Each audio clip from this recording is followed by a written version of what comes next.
Welcome back to EDNA. I'd like to thank everybody for lasting through yesterday's exec session and getting all their committee reports in on time.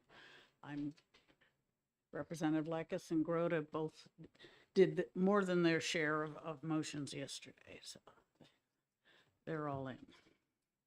Okay, I'm opening the hearing on House Bill 518, and I don't see any of the sponsors. You want me to open, Please. All right, we'll downgrade the importance if they can't figure out to show up.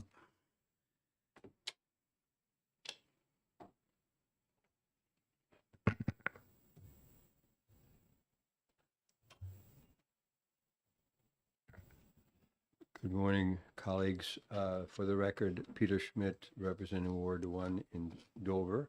I'm pleased to open House Bill 518, establishing a commission to study revisions to occupational regulation of pharmacists and pharmacies. I'm opening on behalf of Representative Merchant, who is not yet here, and I will hand in a pink card momentarily, but obviously I will take no questions. Thanks. Thank you, Representative. I have no pink cards from anybody. Is there anyone else who wishes to testify on this?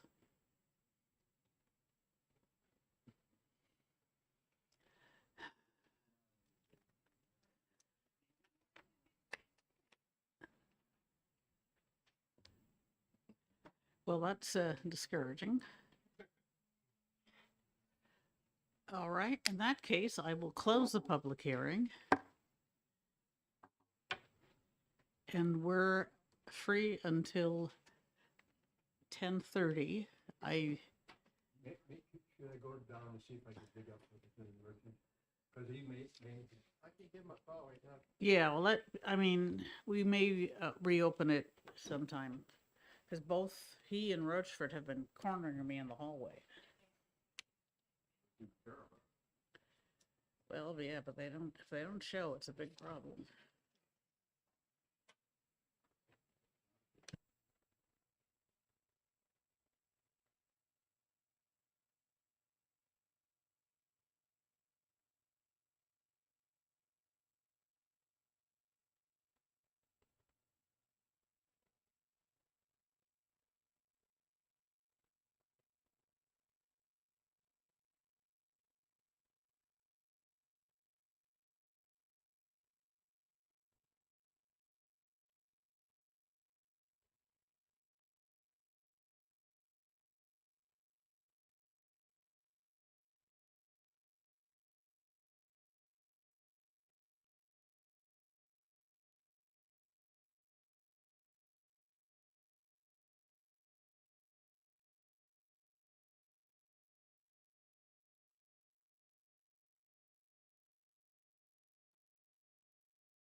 With the arrival of Representative Merchant, I'm going to reopen the public hearing on House Bill 518. Thank you, Madam Chairwoman. My apologies to the committee. I also have another bill I'm trying to introduce downstairs at the same time. And I should have found somebody to backfill me. I did not, so I apologize to the committee for that error. House bill we're trying to do here is the Board of Pharmacy, and they support the bill, is to try to take RSA 318 and look at the bill, RSA collectively, if you will. In the world of pharmacy, we have the business of pharmacy and we have the practice of pharmacy. By looking at a study committee comprised of folks that have the knowledge base, should we take 318 and separate the business from the practice? So that's the intent of it. It's a study committee. I have folks that are willing to serve on the committee. That's really the intent of it. It's nothing more than that. It's just get people together around the table and talk about this with stakeholders and saying, is it time for us, through the evolution of pharmacy, take the business of pharmacy and separate it from the practice of pharmacy? The pharmacists practice pharmacy, the owners operate the business. That's fundamentally what it's all about. Thank you. Are there any questions? Representative Blackus.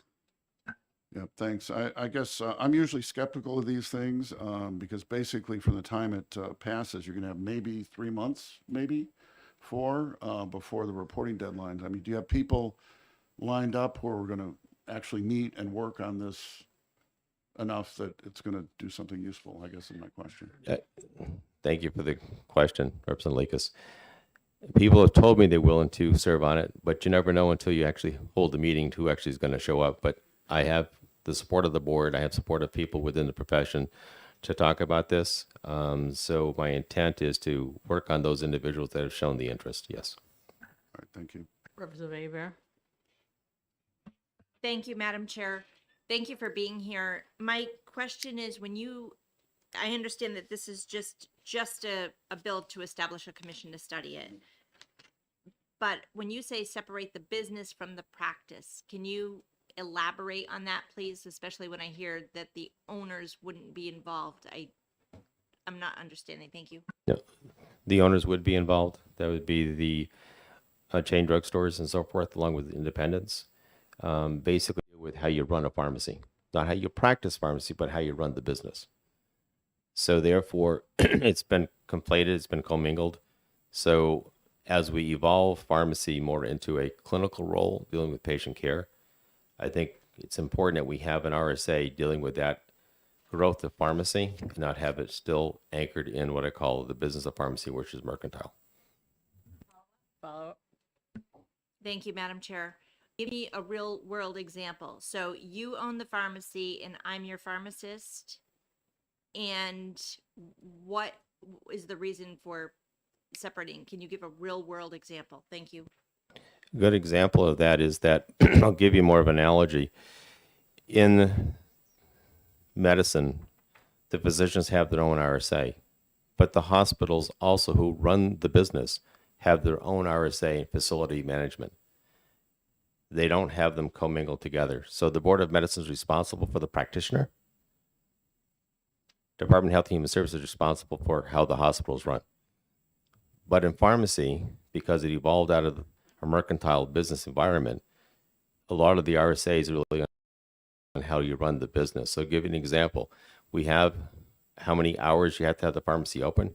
That has nothing to do with how you practice pharmacy. It's a question of how often the hospital's open, for instance. So what we're trying to do is it time for us to look at it globally and say, is it wise to break it apart, or is it just leave it alone and move on with life and let it be what it is? Thank you. Representative O'Brien. Thank you. With this committee, I'm just looking what, as you hope in the future, if this passes, and I look at different things like Good RX and different things where I imagine most of the drugs come from one or two central outlet. But you go to one pharmacy, they're one price. You go to another pharmacy, they're another price. And then if you had the coupons, they're even possibly less. Would that be within the scope of this, trying to look at regulating the business better for the consumer? No, it's not trying to create regulations, not trying to create law. We're just trying to make the judgment call back to this legislative body. Is it time to take the two components which are weaved together today and separate them into separate chapters within the RSA? So one is going to deal, Representative O'Brien, to your point, that's the business, how you price things. How I practice as a pharmacist has nothing to do with how the owner wants to price the product. Okay, Representative Dolan? Thank you, Madam Chair. Thank you, Representative. My question is in the context of the fact that the legislature is drowning in committees and commissions, and this is going to be another one. Can you give me what you think the life cycle of this commission would be, starting and finishing? Representative Dolan, on Section 2 of the bill repeals the commission effective November 1st, 2023. So this is a very short-term, limited span study. Okay. Thank you, that answers it. Thank you. Anybody else? All right. Thank you very much, Representative Merchant. And thank you for your indulgence, Madam Chair. Fortunately, you got here before the next hearing was scheduled, so we could indulge you. Is there anyone else who wishes to testify? All right, I will close the hearing again, and I don't think this needs subcommittee. Yes, Representative Napier? Sure.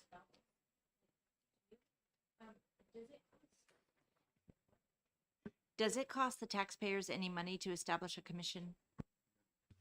Well, there's the cost of processing the paperwork, and then there's mileage for legislative members, but it's generally relatively cheap. The non-legislative members don't get any reimbursement. And so would they establish they put another bill forward coming out of that? It would have to be another bill next year. Or they can just get together and talk about it and do it without us passing a bill too, which has been known to happen. Okay.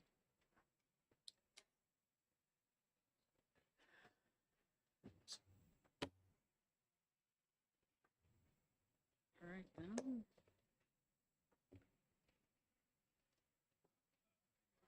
What's that? Okay.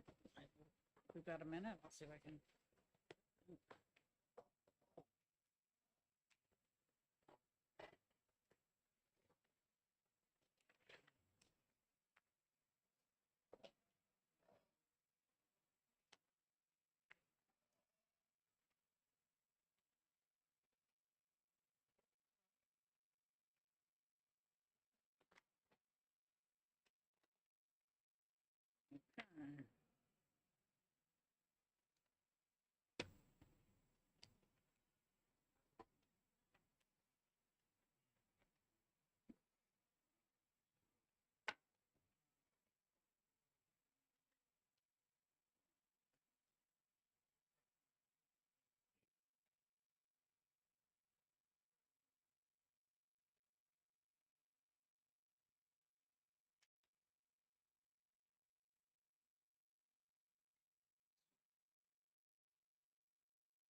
She's sitting right there. It was weird. Yeah, it was weird. And then she stayed there. And then finally she gave testimony, but like just I don't know, it's creepy. So you know what I brought up? Where are my notes? I don't know. I just want to make one point because I figured everyone else was there.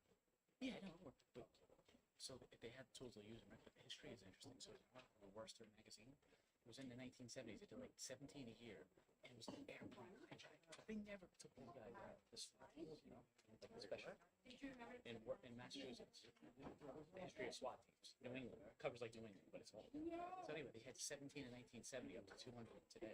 But the fact that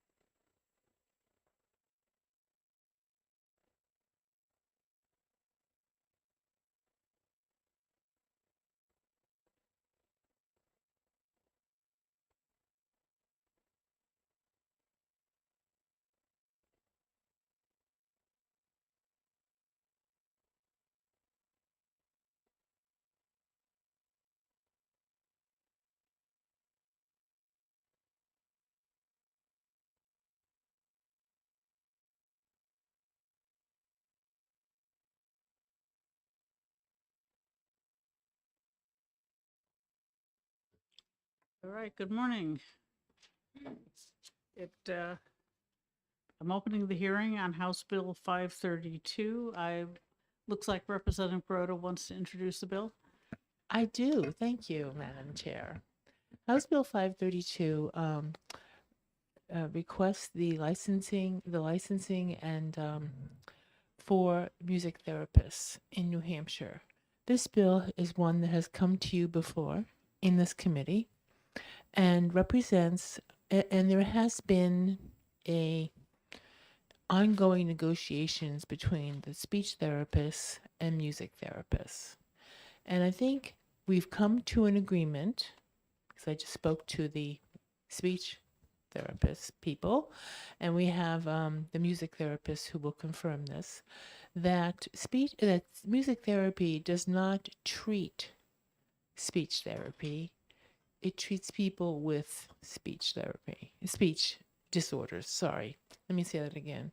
Speech therapists work with people who have issues with speech communication, but a music therapist doesn't treat speech disorders, but it works with people who have them, and there's a collaboration between the two. There is going to be an amendment to this bill which will help clarify this. And I think that will prepare the bill for this committee to understand finally and support the bill. I will not take any questions because I know you've got quite a few people to testify. Thank you. Thank you.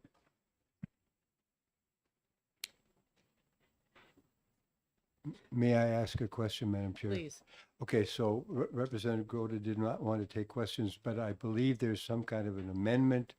She said is that. supposed- We haven't seen it yet, right? I'll submit it to OLS once we get it all nailed down. Okay, fine. In that regard, I will start out by, while we're waiting for the pink cards to come around, I will mention that this bill will be going to the licensing subcommittee, and nothing will happen until that amendment is available.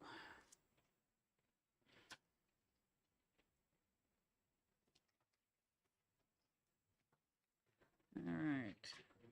I just want the committee to know that I work on the amendment today, and I'll be sure to get it to OLS by the end of the day. All right.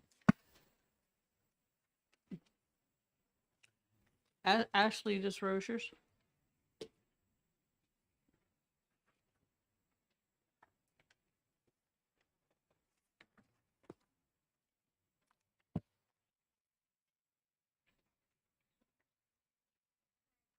Please turn your microphone on and introduce yourself. If it's red, is it okay? Yep, go on. that's on. Hi, my name is Ashley DeRocher. I'm from Rochester. I'm an elected official, city councilor in Rochester. So I'd also say I'm supporting my constituents that have actually submitted comment to our council on this, though there's not also many times much we can do about it. I'm also someone that's worked in the mental health, human services, domestic violence intervention and research field for over 10 years. I'm also somebody that experiences complex PTSD. I have experienced trauma such as domestic violence.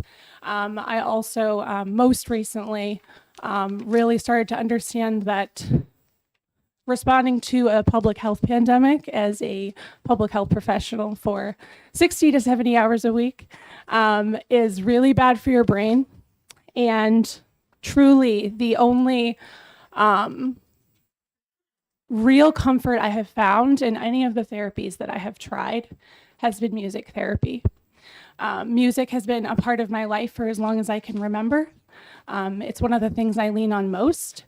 But the interesting thing about how music therapy has helped me is that with complicated trauma, such as complex PTSD, there really isn't always a way to express what you're feeling. Sometimes you can't. There aren't words. It's not as simple as talking it through at a talk therapy session, which I have done for, let's see, I'm 32. Today is my birthday, the past 20 years of my life.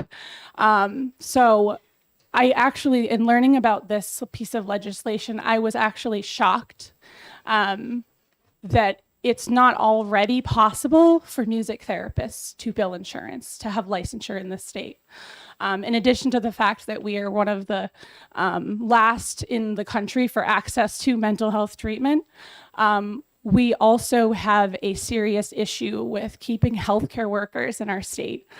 Just recently, NHPR was discussing the housing crisis and the effect on the mental health workforce. There is an alliance in Dover called the Mental Health Alliance. They have also identified this as a challenge in the Dover community, where they've experienced quite a bit of tragedy due to suicide loss.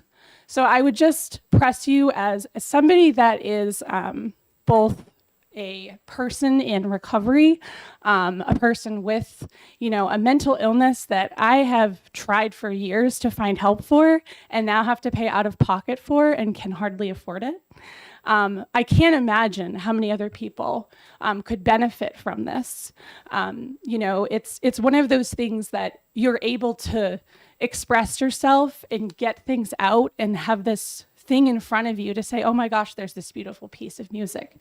I'd also say that I originally was connected with music and art therapy through working with a crisis program that I had needed after experiencing domestic abuse.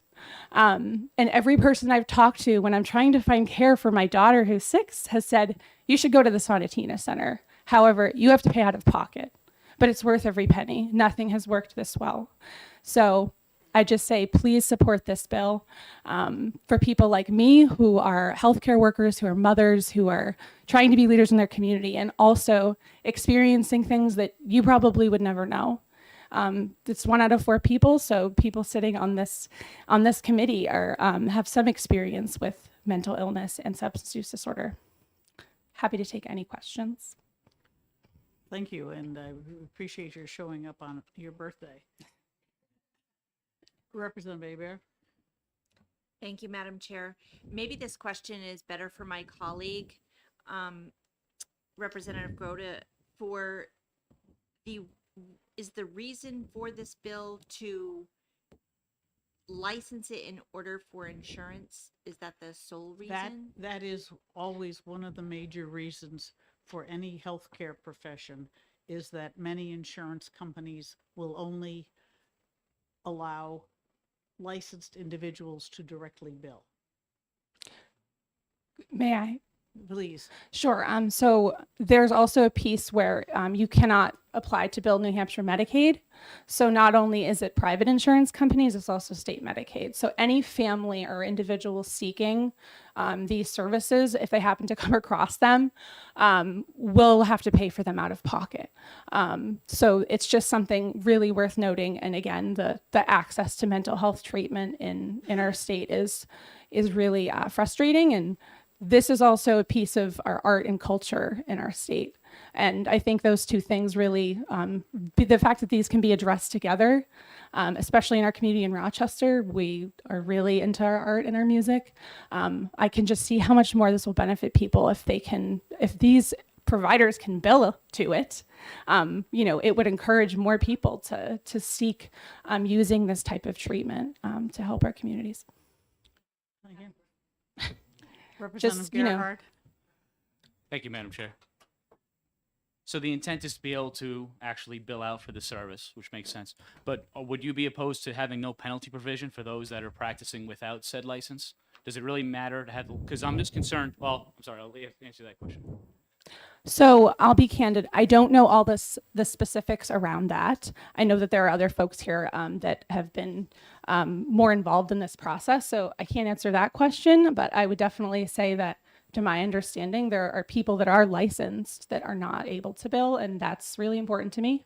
Unsure about the piece with non-licensure. Thank you. Follow, Please.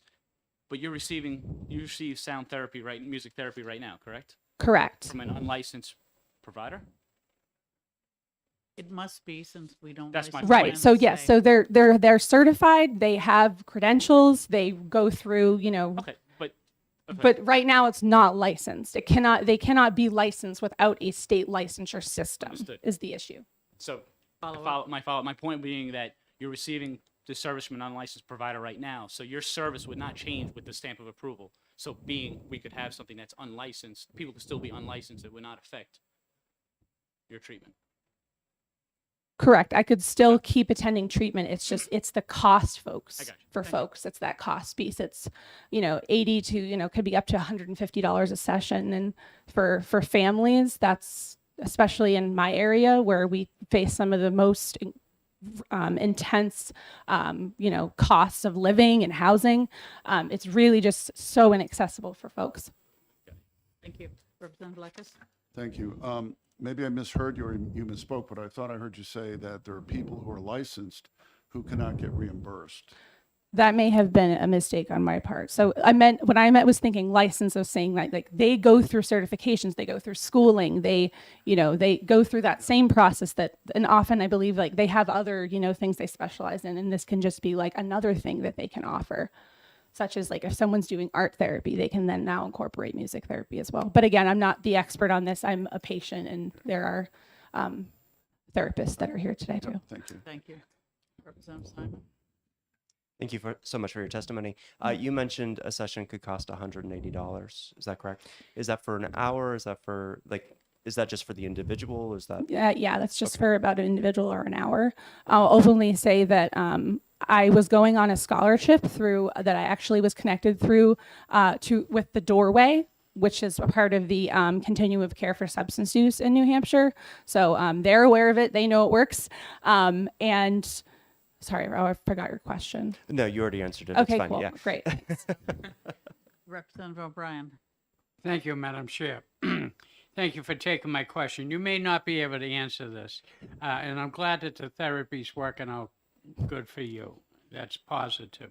But I think the committee would like to know what's happening in other states. New Hampshire, live free and die. But however, to see if this program exists and the success as in other states, I think that would help us come to a conclusion on this. So I can't answer that question. I think that somebody else would be Yeah, I better can't able answer to that question. Thank you. I was more putting it out there when somebody comes up to speak, Got it. then maybe they'll be better qualified. But I thank you for your attempt. Okay. Thank you very much for your testimony. Thank you. I'd like to call Stephanie Renef.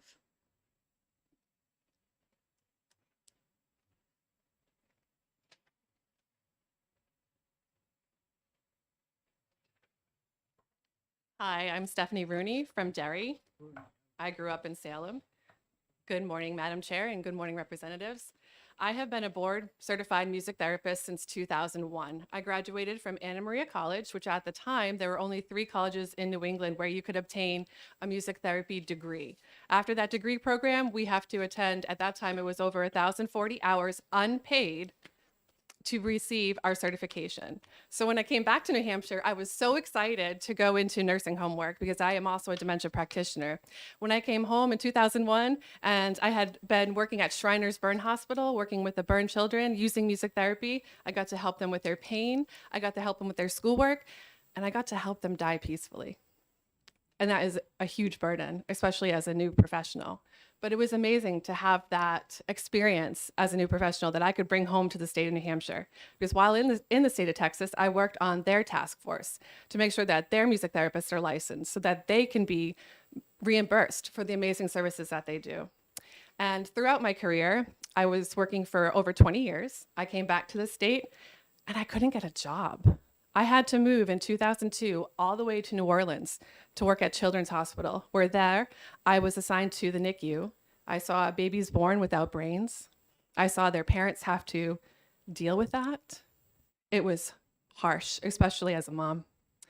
So I was there to be able to comfort that mother and help that child as best I could.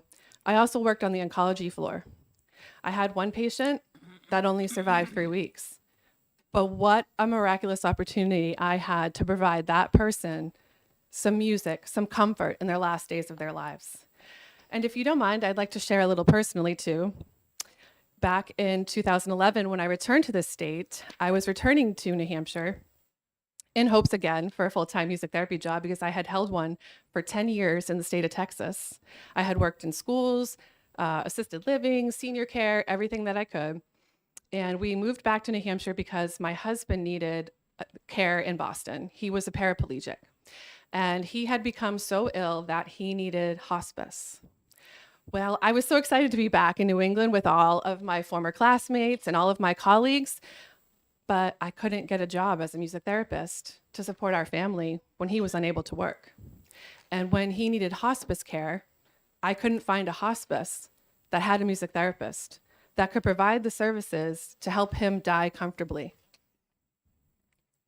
I wonder, with his love for music, my training and the training of the other professionals, if he would have had a more peaceful death if we had been able to provide him with this service.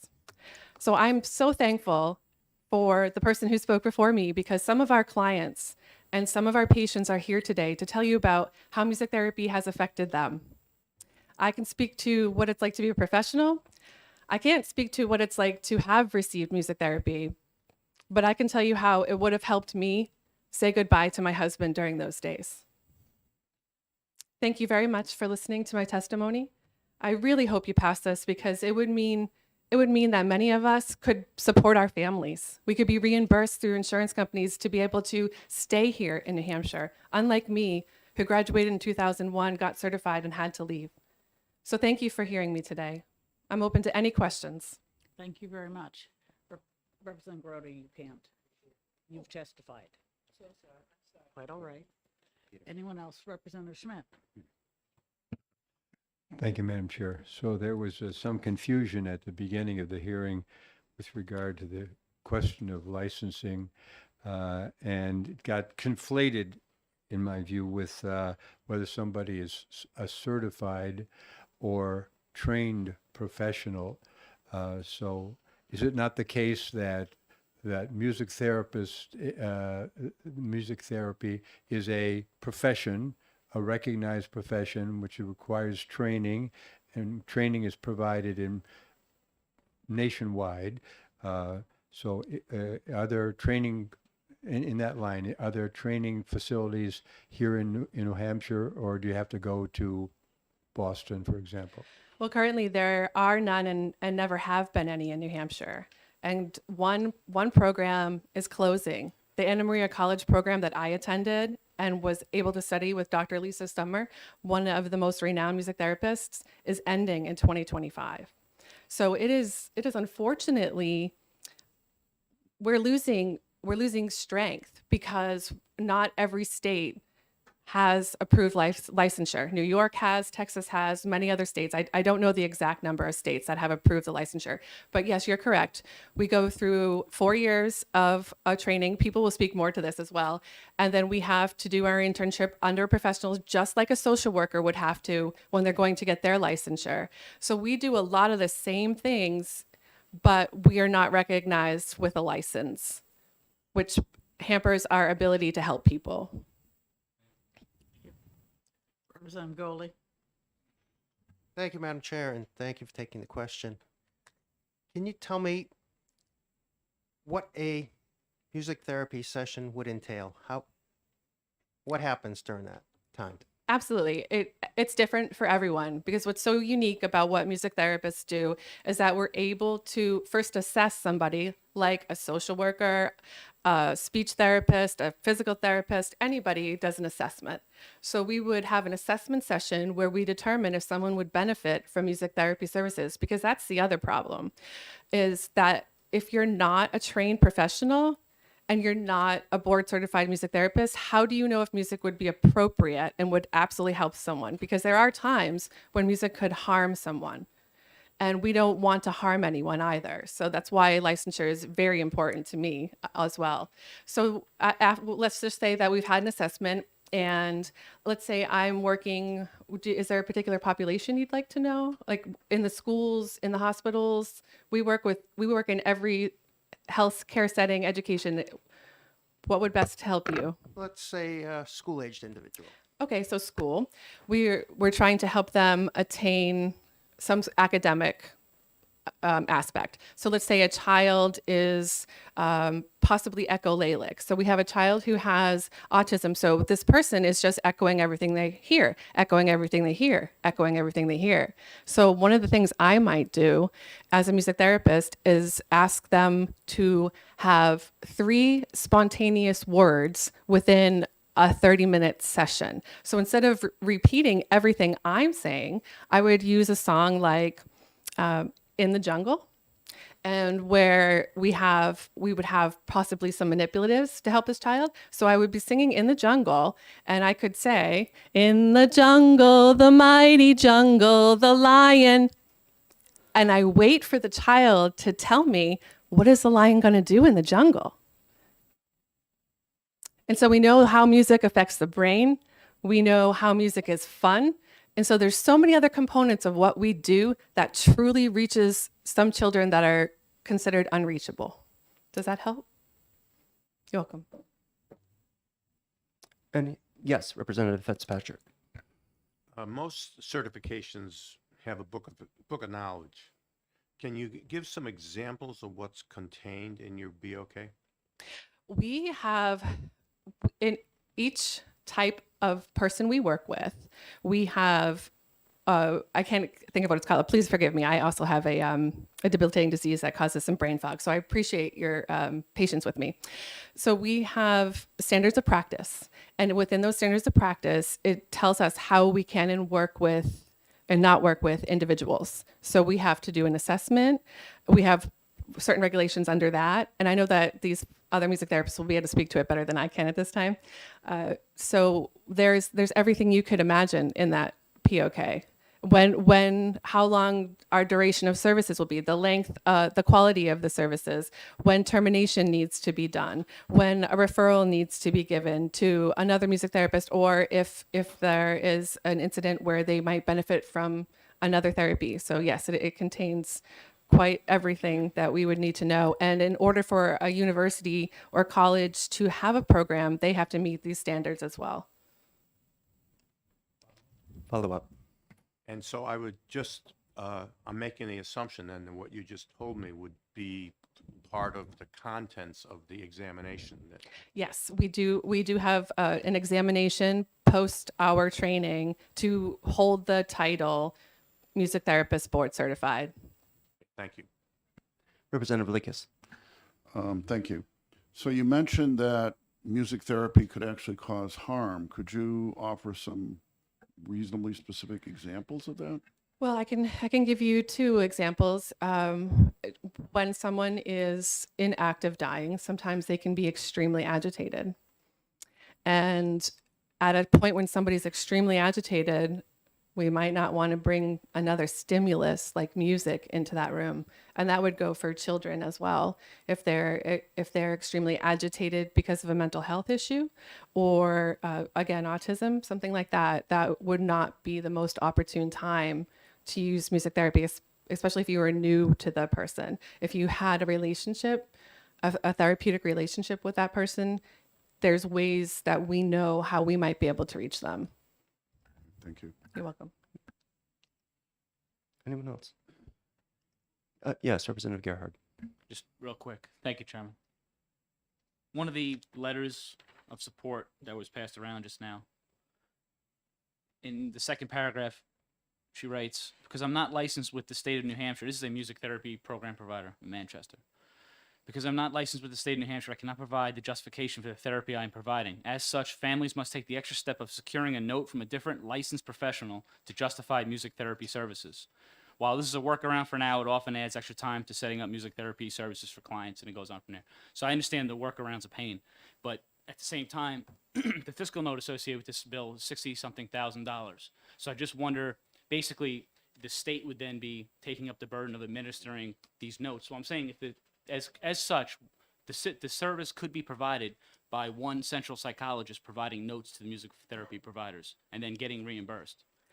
Is that incorrect? That is incorrect. Okay. We do, how it would work, very much like physical therapists. Say you or I go to the doctor, we get a referral and a written prescription for that physical therapy. At this time, it's very difficult for anyone to get that written notice from a healthcare provider that you need music therapy. So that's one of the burdens that we're facing. So right now, instead of getting it directly from the physician per se, now the family has to go back. I can't as a professional can't call that person again. Now the family who wants the service has to go back and ask for that prescription, so to speak, to be written.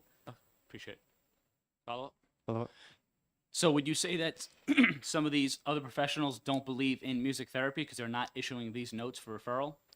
I don't think that they don't believe in it. I think they actually use a lot of music. I just don't think that they are as aware as they could be of our services. And that's part of why we would like to become licensed, just to have the opportunity to teach them more and to help them further help their clients. Thank you. Representative Leakes. Thank you. I mean, if Chair will let me offer a clarification, the licensing is paid for by the license fees Yes. paid by the licensees, so the music therapist would be paying for it. Thank you. Yes. Thank you for the clarification. Any other questions? Yes. Representative Gould.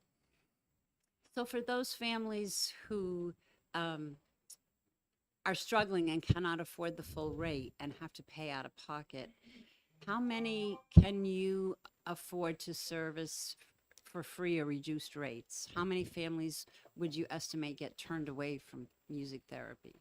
I honestly can't answer that. I can tell you when I was working for assisted living facilities, when I was doing groups, I would offer a sliding scale, but of course that at the end of the day that harms what I'm taking home and what I'm able to do.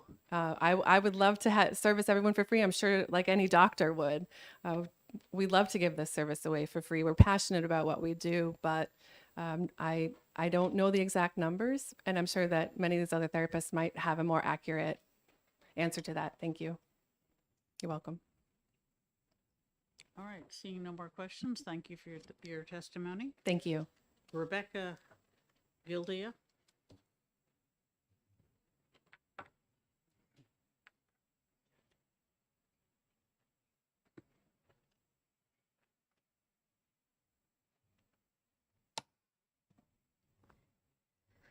Hello, Mrs. Chairman, members of the committee. My name is Rebecca Gilday. I'm a board certified music therapist, and I am representing the Music Therapy Task Force for New Hampshire. Thank you for the opportunity to speak with you in support of the bill 532 relative to licensure and regulation of music therapists. There are currently 48 music therapists working in the state of New Hampshire in settings such as early intervention, special education, day programs, memory care, behavioral health units, eating disorder clinics, and substance use programs, just to name a few. Music therapists are uniquely trained and nationally board certified to work with clients in domains such as attention and cognition, attachment and socialization, emotional processing and expression, expressive and receptive communication, and mobility and physical rehabilitation. This answers your question, sir. Music therapists are use evidence-based practices to work toward each client-centered goal, supported through a body of research spanning decades. You may see your local music therapist working with a child with autism to develop expressive communication through techniques such as call and response singing, or to motivate the child to finish a phrase in a favorite song, like our friend already said. Another music therapist may be working with a patient undergoing chemotherapy using music to decrease their perception of pain. Also researched and known. Or you may see me working with adults in recovery, using the songwriting process as a means to process their experiences, name their motivations for recovery, and identify their strengths and resilience. In a group of women working through their recovery, they've written a song with the lyrics of these. I've constructed these bricks as a wall of protection, shielding who I am from the world. I sit in the uncomfortable, dismantling my resistance to let the light come shining through. The education, training, and certification of a music therapist is expansive and rigorous. A music therapist must earn a bachelor's degree or higher with a curriculum that includes music, human development, psychology, anatomy and physiology, and behavioral sciences. Through this diverse course of study, a student learns how to use the elements of music, the relationship between the therapist and the client, and the act of musicking itself as a means of meeting SMART, meaning specific, measurable, appropriate, relevant, and timely goals for their clients in cognition, socialization, communication, motor movement, or emotional expression. In addition to their classes, a student practices therapeutic skills in practicum sites and ultimately through an internship at an approved mental health, special education, or healthcare facility, all of which totals a minimum of 1,200 hours in supervised clinical training. At the completion of their academic and clinical training, students are eligible to take the national examinations administered by the Certification Board for Music Therapists, which is an independent nonprofit certifying agency accredited by the National Commission for Certifying Agencies. After successful completion of that exam, graduates are issued the credential necessary for professional practice, Music Therapist Board Certified, or the initials MTBC. To demonstrate continued competence and maintain this credential, music therapists are required to complete 100 hours of continuing music therapy education every 5 years. These educational standards are comparable to the standards of other allied professions, such as occupational therapy and speech therapy, all of which require licenses in the state, which is part of the reason why it's essential to license music therapy in New Hampshire. In the last 12 years, 11 states have established a music therapy license, and 15 additional states have introduced licensure bills. New Hampshire is one of them in 2023. A state license for music therapy aligns New Hampshire with the active movements across the country, recognizing and validating the music therapy profession with other allied professions. Although board-certified music therapists know the depth of their clinical training, their standards of practice, code of ethics, and scope of practice, the general public often does not. A music therapist is not only equipped to use music therapeutically in various settings, but is also able to respond to the emotional response or trigger that may emerge as a result of the therapeutic process. They can address the various needs that are present in the session or within the family and share observable progress toward goal areas. Music therapists are also evaluating when music therapy is no longer needed or even detrimental to the individual and have a clinical process for termination or referral out for additional resources. Part of the need for licensure of music therapists in the state of New Hampshire is increasing access and preventing harm. Harm in music therapy can occur when a non-board certified musicians or helpers use music in the physical, cognitive, or use music to the physical, cognitive, or emotional detriment of a client because they do not share the educational background or clinical skills described above. Here are some examples. Because of music's effect on heart rate and respiration, a non-music therapist could disrupt the vital signs of premature infants in a NICU, causing dangerously low heart rates, breathing rates, and decreased non-nutritive sucking and detrimental overstimulation. Or they could adversely affect the heart rate and oxygen saturation levels in a medically fragile patients. A client with complex PTSD could be triggered by a song a hospital musician plays, leaving the client experiencing an aspect of their trauma with no aid in regulating, reorienting, or grounding. When music is used in dementia care, music can both regulate or agitate the client. When dementia clients become agitated, the risk of injury is heightened. An unqualified provider may use contraindicated music, not respond appropriately in the moment, or increase agitation, resulting in injury. Another provider using music in a classroom may bring instruments to students who need extra behavioral support, and without proper assessment of the client's needs, result in instruments thrown at the musician, students, or teachers. Board-certified music therapists have a rigorous and substantial training to address each of these concerns. However, without licensure in the state, there is no oversight into who is working with these clients in these scenarios. With licensure, the public can reach a qualified music therapist and know that the risk of harm will be significantly reduced to feel safe with the standards of and ethical practice being upheld by a governing body. For more information, I'm attaching a fact sheet outlining examples of harm within the music therapy practice. Licensure for music therapists will also increase access to the effective and evidence-based treatment. Currently, residents of New Hampshire must pay out of pocket, apply for grant funding, or apply for scholarships to receive services. This process is not only discriminatory against those with fewer resources, it also frequently reduces the amount of therapy sessions a client can have, hindering the positive effects of treatment. With licensure, music therapists would be able to panel with insurance companies and Medicaid, increasing access to New Hampshire residents for whom music therapy would be clinically appropriate and effective. At our practice alone, with 7 music therapists on staff, in 2022, we served 141 individual clients at the center and over 3,000 clients in facilities like schools, short-term behavioral health memory care units, and substance use programs. This is the impact of just 7 of the 48 music therapists in the state. Consider the impact of those already receiving services and how many more would be able to access it with less barriers. By creating a state license for music therapists, you will be the governing body that upholds the music therapy's high standards of practice, thereby protecting your constituents from harm and non-certified practitioners that do not have this body of experience and education. In addition, you will be creating a state standard that is comprehensive and accessible to the public, ensuring a transparent process for the New Hampshire citizens to find a qualified and licensed music therapy provider, and creating an access point for those unable to afford effective services out of pocket to use their healthcare for music therapy services. Today, I share my support of Bill 532 and ask you to vote yes for a license in New Hampshire. Thank you. Could you leave us your written testimony? Happy to. Thank you. Are there any other questions? Representative Schmidt? Thank you, Madam Chair. So in your testimony, you alluded to something that has come up previously in this hearing, namely that music can cause harm in the hands of somebody who is incompetent or untrained. Is it not the case that harm can come to people who encounter doctors, nurses, teachers, you name the profession, if they are unqualified, untrained, incompetent, mentally ill, or whatever? Just as is the possibility in the hands of untrained people using music therapy?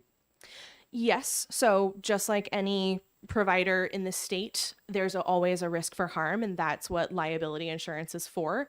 However, in our current system, there's no constituents have no way to say that this is a licensed profession. The way that they can search out for doctors and nurses, they know that there is a standard of practice that's upheld by the state. So right now, people can walk around and say, I'm a music therapist, and unless the client knows to ask for their credentials, they have no way of knowing whether or not that person is board certified, whether or not that person is able to provide the service that they're saying that they're able to provide. Follow up? Follow up. But it's not the case that somebody who's a musician who would play his or her instrument and think that might be beneficial would be capable of doing harm to someone, just as somebody who thinks they're a doctor or have medical skills or whatever. The training that you alluded to is the underlying guarantor, if you will, that a person has some kind of competence. Precisely. And if you've noticed, I'm sure that you are all on the internet in some kind of way. People love to use the phrase, this, like some blank, fill in the blank, is my therapy. And a lot of times people use creative arts as their therapy. And creative arts are therapeutic. There's so many good things about that expression. However, it's very easy for a musician to come in and be like, yes, like music is therapeutic. I'm definitely music therapy, but they have no training or clinical practice the way that music therapists who are board certified do. And that's the big difference. Thank you. Thank you. Other questions? Representative Blackus? Yeah, so you said that people would know to check and see if they're licensed, but they might not know to ask about certification. I don't know that I see the difference. Couldn't they, maybe get the word out that people can ask for certification if that's something they or proof of certification if that's something they care about, rather than dealing with this with licensing? I understand the payment issue, but on that point, if you could comment. If people want to ask for credentials, they're going to ask for credentials. That's your point? Follow. I mean, whether it's asking for licensing or asking for if they have some certification. Yeah. Sure. So there's definitely the part of like educating the public about what we do and what our qualifications are. However, I think it is the duty of the state to protect its constituents. And by licensing, that's what that does. Thank you. Other Representative Simon. Thank you, Madam Chair. So just a question as far as this question about doing harm is concerned. Music is a pretty universally used thing. It's loved by all of us. We all listen to it. We all use it. When you're talking about somebody who's practicing without proper certification, and if we were obviously to give you licensure and the ability to separate people who are licensed from people who are not, where's the boundary line in that as far as people using music? Would music have to be the primary thing that an unlicensed person would be using in their therapy sessions? Or, for example, if somebody just happened to be using music while doing some other form of therapy, would there be accountability? For me, it's just it's a little cloudy at the moment, new concept for me, granted, but where that line gets drawn. So the line gets drawn at the definition of music therapy. So for example, let's say a talk therapist is using music in their session to explore something with their client. That therapist isn't saying that they're doing music therapy in that moment. They're using music in their already licensed profession. The line comes when unqualified people are using okay, hang on. Let me restart. I'm glad it wasn't an easy thing to answer because I'm a little confused myself. Yeah. So let me start with the definition of music therapy. The definition of music therapy is using music to address non-musical goals. So using music to promote cognition, promote expressive and receptive communication, to develop physical motor movements, right? So the music itself is the facilitating factor of that growth for that person. So music therapists are the ones who know how the music affects that growth in that specific area. So it doesn't say that people can't use music in different therapeutic environments. That's not what we're saying. But we're saying the body of knowledge of knowing how music affects those growth areas is specialized and is important to identify. So that's the difference, is knowing how the music affects that specific area of growth for that person or that goal area for that person. Quick follow-up. So just as by way of example, and once again, if it's fine if you aren't comfortable with the question. A psychologist is meeting with a patient, turns on some music in the background that the psychologist feels like will be soothing, and then the client complains that the music actually was harmful in some way. Obviously, if you're licensed, you would then have an oversight board of some sort. Would that be from your perspective, would that be a legitimate complaint? Would the board have something to say about that or not, because it's not technically a music therapist that's doing the work? Would the board have something to say about that? Only if they're saying that they're doing music therapy in their session and they don't have the music therapy licensure. We're not cornering the market on using music therapeutically. Music can be used therapeutically in a lot of different settings, just like many other techniques are used across many allied professions. No one's cornering the market on the use of music, but we are trying to specify the language of what music therapy is, and so that people understand what they are getting and when they're getting it. Yeah. Thank you so much. Appreciate it. Representative True. Thank you, Madam Chair, and thank you for taking my question, ma'am.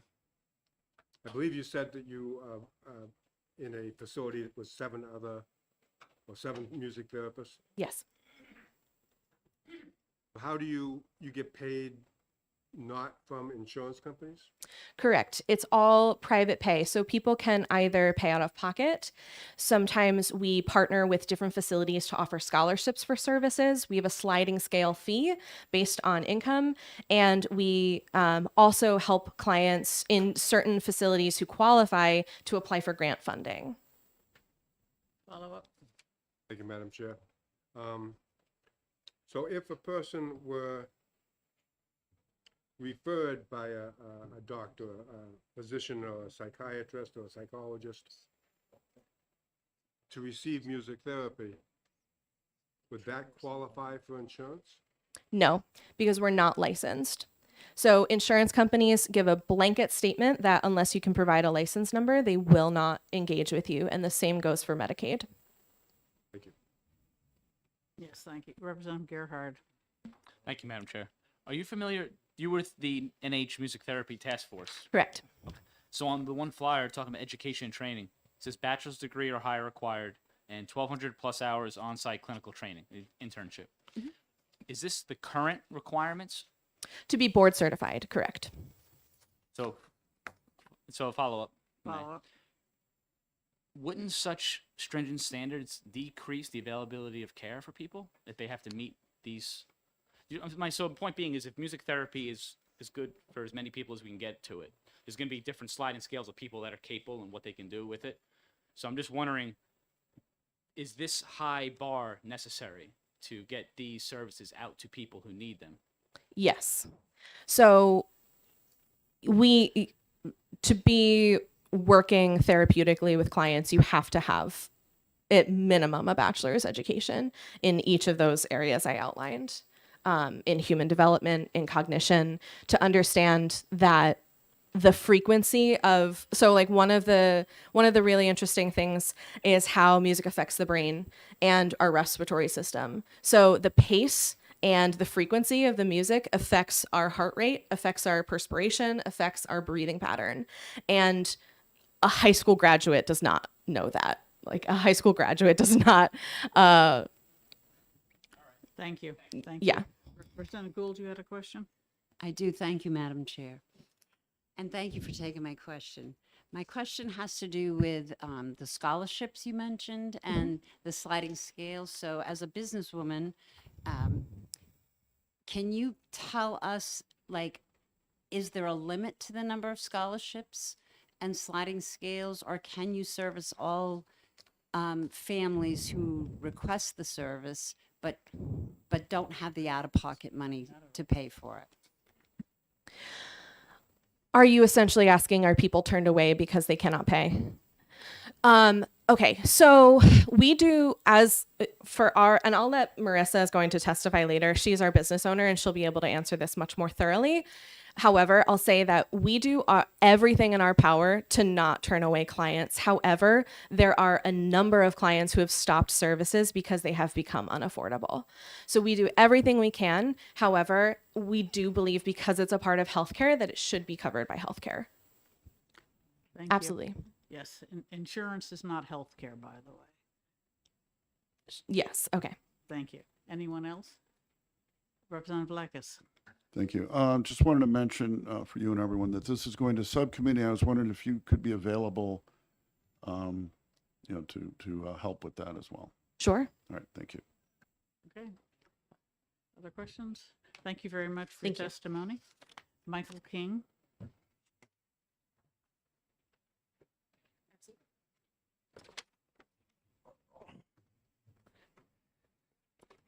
Good morning, honorable representatives. My name is Michael King, and I'm a disabled Vietnam veteran. I'm here today to ask you to vote in favor of music therapy licensure bill. As you know, veterans face many challenges, upon their challenges upon returning home, and lots of different types of therapy are offered. But one of the most powerful therapies is unavailable to most veterans because without licensure, the insurance companies won't cover it. And most people, including myself, can't afford to pay out of pocket. I've always had a strong connection to music, and my daughters, who are both musicians, would sing some carefully chosen songs at the veteran ceremonies. Most times, everyone was in tears because they were sharing the common emotion that came through the music. It bonded these people together and helped them to express some very powerful emotions they probably wouldn't be able to express otherwise. And that was just from two girls singing patriotic songs. The practice of music therapy is much more intentional in its evaluation and treatment when working with clients. I think we all allow the transformational power of music and the benefits of music therapy should be available to everyone. So please vote in favor of licensure for music therapy. Thank you. Thank you, Mr. King. Are there questions? All right, seeing none, thank Thank you. you very much. Marissa Scott?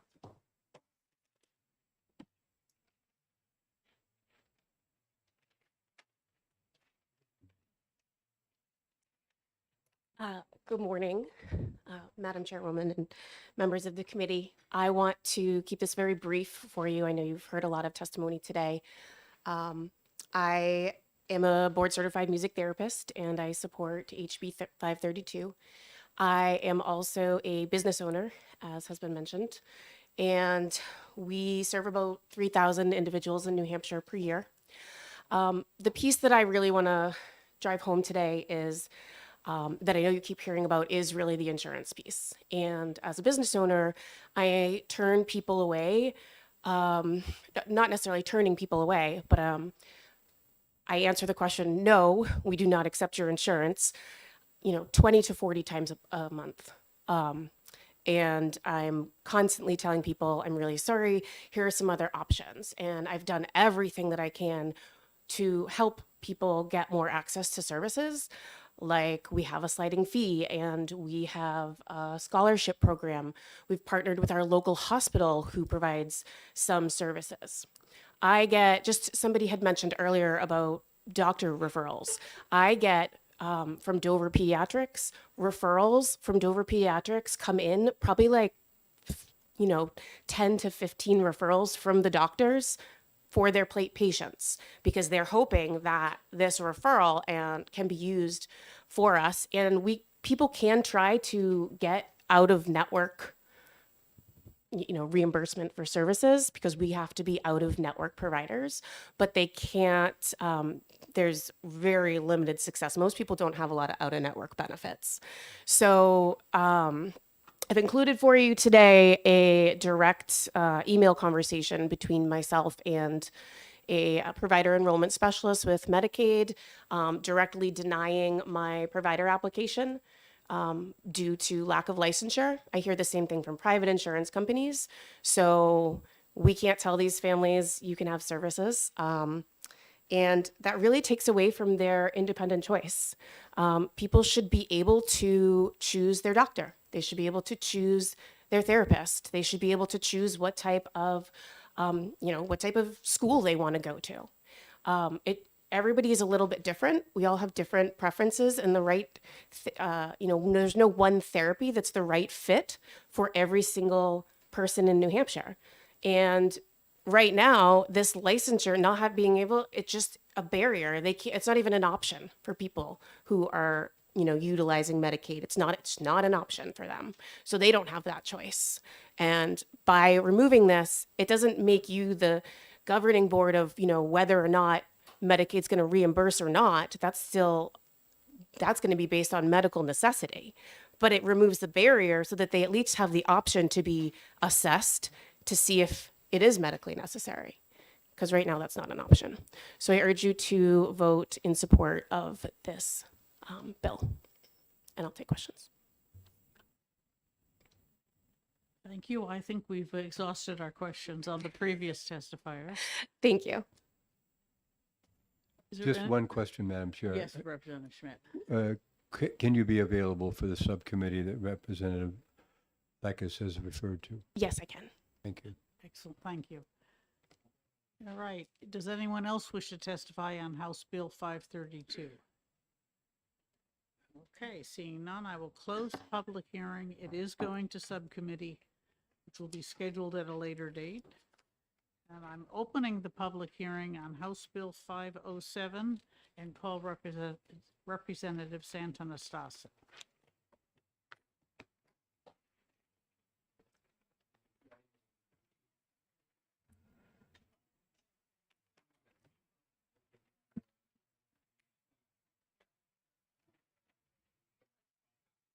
Take a break.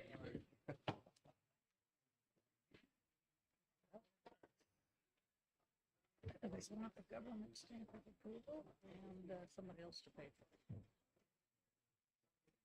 Not clear which is this government motivation. Not clearly, just a stronger vote.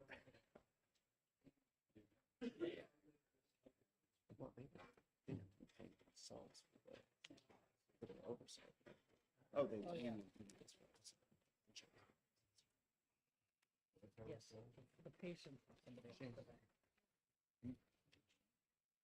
This is the, that's for the record. Thank you.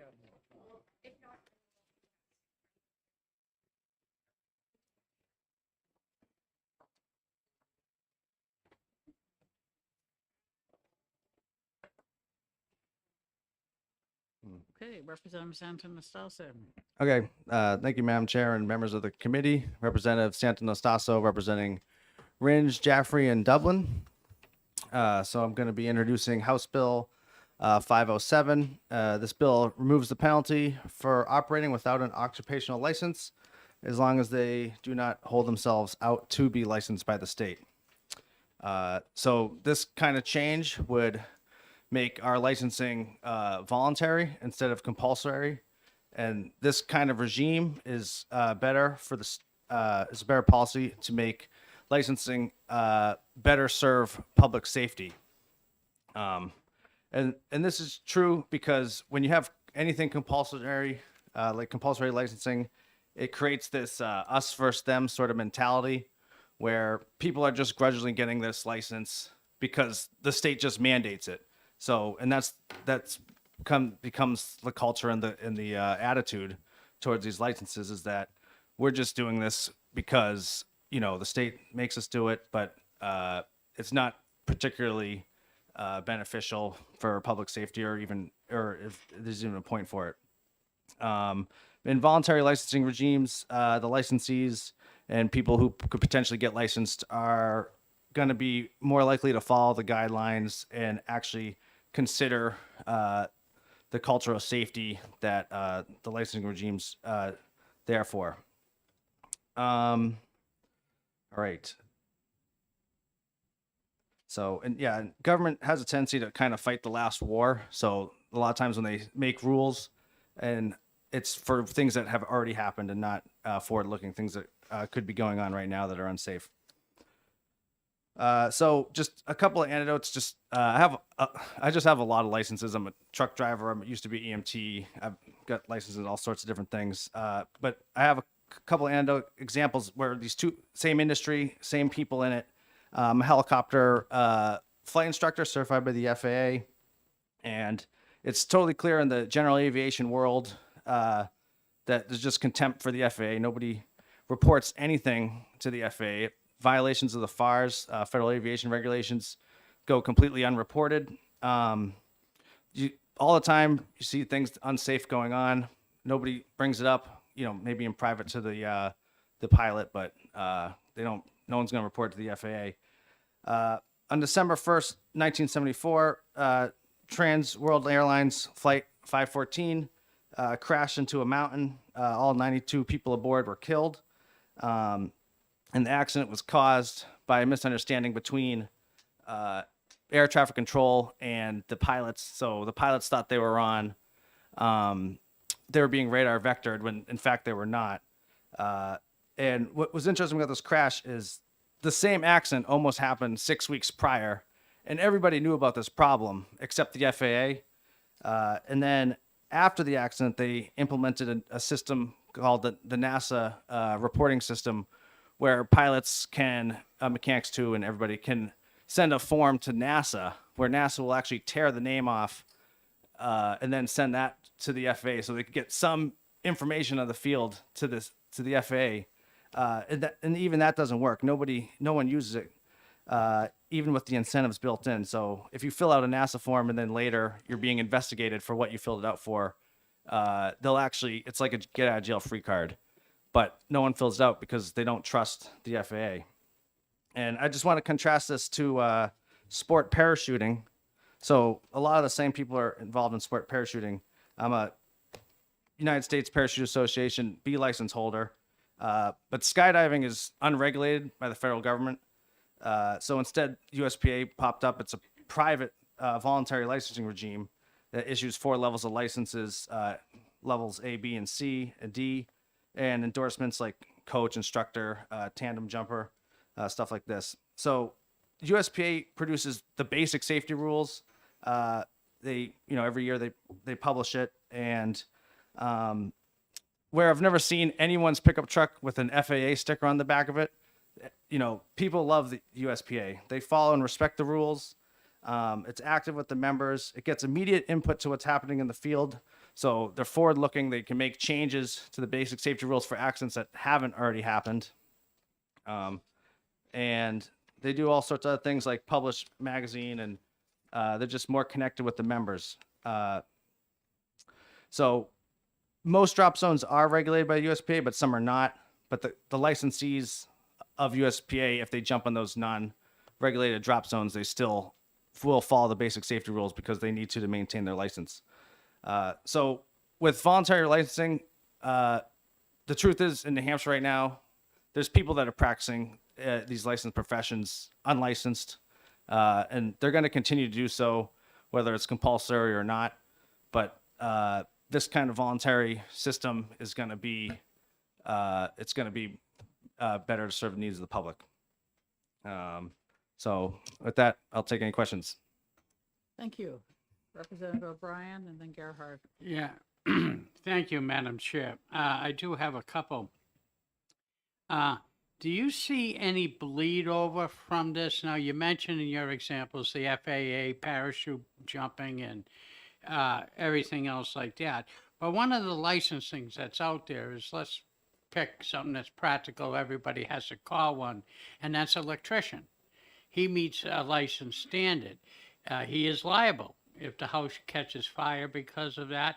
Actually, he works off a book that is supported by the National Fire Protection Association. That's who writes the fire code. So the bleed over from what your bill is doing could affect, let's say, a licensed electrician coming in and working on a job. Is that correct? That's correct. So a licensed electrician, the insurance companies typically, almost universally, will require that the work is done to code and it's done by a licensed electrician. So the thing is, there's already unlicensed electricians working on buildings all the time. It's very common. This will not change whether or not you need a licensed electrician to meet insurance requirements, unless it becomes the case where that the state is inadequate in providing safety and a private electrician licensing regime came up, and then the insurance may switch to that or something like this. So this will, give the state licensing regime some market competition that way. Follow up? Are you aware that New Hampshire follows the unwritten rule, a man's home is his castle? So you are right that the homeowner himself, but only if he lives in a single family home, because what he does in a duplex can jeopardize the adjacent family that lives next door to him. But in a single family resident, the homeowner himself can do his own electrical work. But that does not, he's not graced with not filing a building permit, to which an electrician would come down, electrical, inspector, come down to make sure that the work is safe and everything else like that.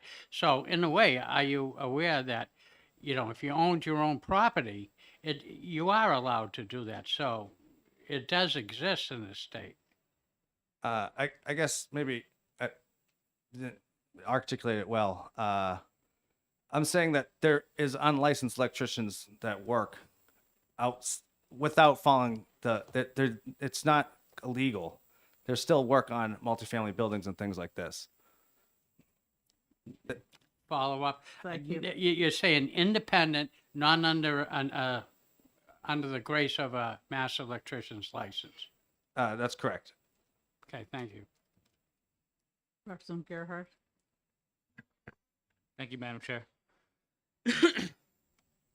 From personal experience, I thought one of the most interesting things about the licensing regime as it goes so far as construction goes, being a carpenter myself, you can build a house without a license, but you can't put the electrical, plumbing, Or in New Hampshire, even landscapers have to get licenses. Whereas even Massachusetts, I was looking at this, I thought it was interesting. Massachusetts, Rhode Island, and Connecticut do not need license for commercial residential. I mean, I'm sorry, that's for the commercial landscaping license, but that's besides the point. What I was going to get at is the contractors, I feel, would not hire somebody that's incompetent because it falls on their insurance, their bond.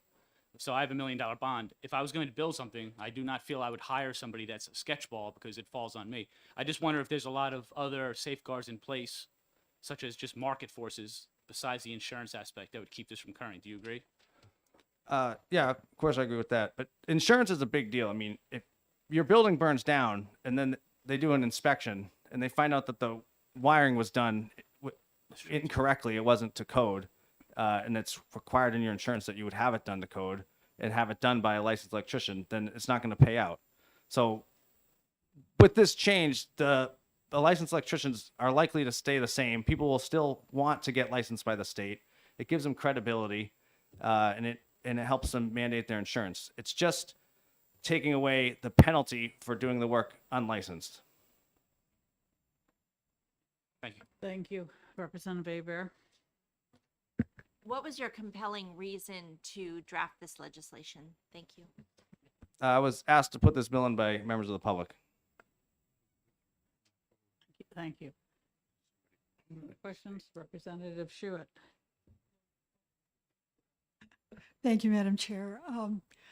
Speaking to insurance, we all know that it's important if you have someone doing construction work, particularly at your home, it's important to see if they have insurance so that in case the person performing the work is injured at your home, they are covered.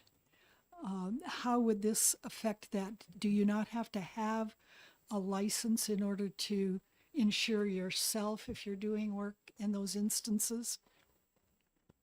Yeah, I believe it's correct that insurance mostly would require you to be licensed in order to do work and get bonds and things like this. So the licensing would still be there exactly the same way as it is right now, and those contractors would get licensed. I expect with this change, the same amount of it wouldn't change the distribution of unlicensed workers and licensed workers. Follow up. Thank you, Madam Chair. But if in fact you hire someone to do work at your home without taking the step to ask if they have that kind of insurance, then if someone is injured doing that work, that would fall to the homeowner to cover that. They would be liable to suit, correct? I would, yes, and I think we're getting very speculative. So yes, the homeowner would be required to have insurance to cover workers in their house. That's. Thank you. Anybody else? Representative Goley. Thank you, Madam Chair, and thank you for taking my question. I see a lot of discussion going on about plumbing, electrical, and all of that. But would this not also cover medical fields such as nurse practitioners, doctors? I could say I'm a doctor or a pharmacist, and as long as I don't say I'm licensed, I can say I can go and practice medicine? Yes, that would be correct. You would be able to privately, but it's just like with the electricians and stuff like this, hospitals and insurance, it's not going to pay out, and the hospital's not going to staff people unless the hospital, in some other world didn't want licensed professionals. They're still going to require that. Insurance is going to require it to pay out. I mean, we just had the music therapy bill where that's unlicensed and people are doing it, and they're asking for a license to fulfill insurance requirements. But yeah, it would affect all those fields. Representative Groda. Are you conflicting? Are you misinterpreting or misunderstanding the difference between unlicensed and certified? No, I don't believe so. Could you elaborate? Yes. A Follow-up. license. Thank you. Sorry. Follow up. That's right. You can't grant me the follow up.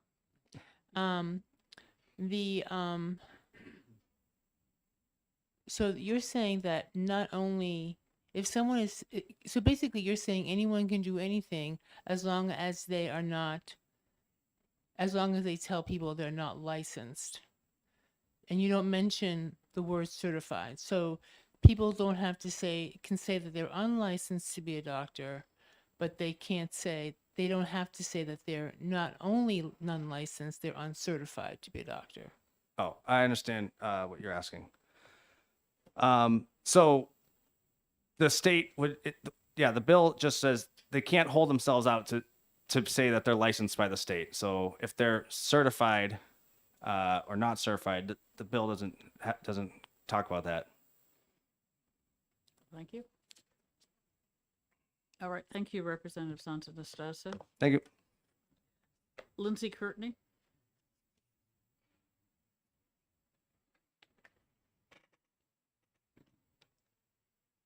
Good morning, Madam Chair, members of the committee. For the record, Lindsay Courtney, I'm the Executive Director of the Office of Professional Licensure and Certification.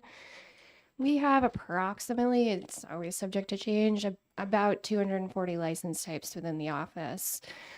And I do think there is always an opportunity for the general court to determine whether or not licensure is truly necessary to protect the public. But one thing that I think is absolutely certain is that the nature of voluntary licensure really contravenes the whole purpose of licensure, which is to protect the public.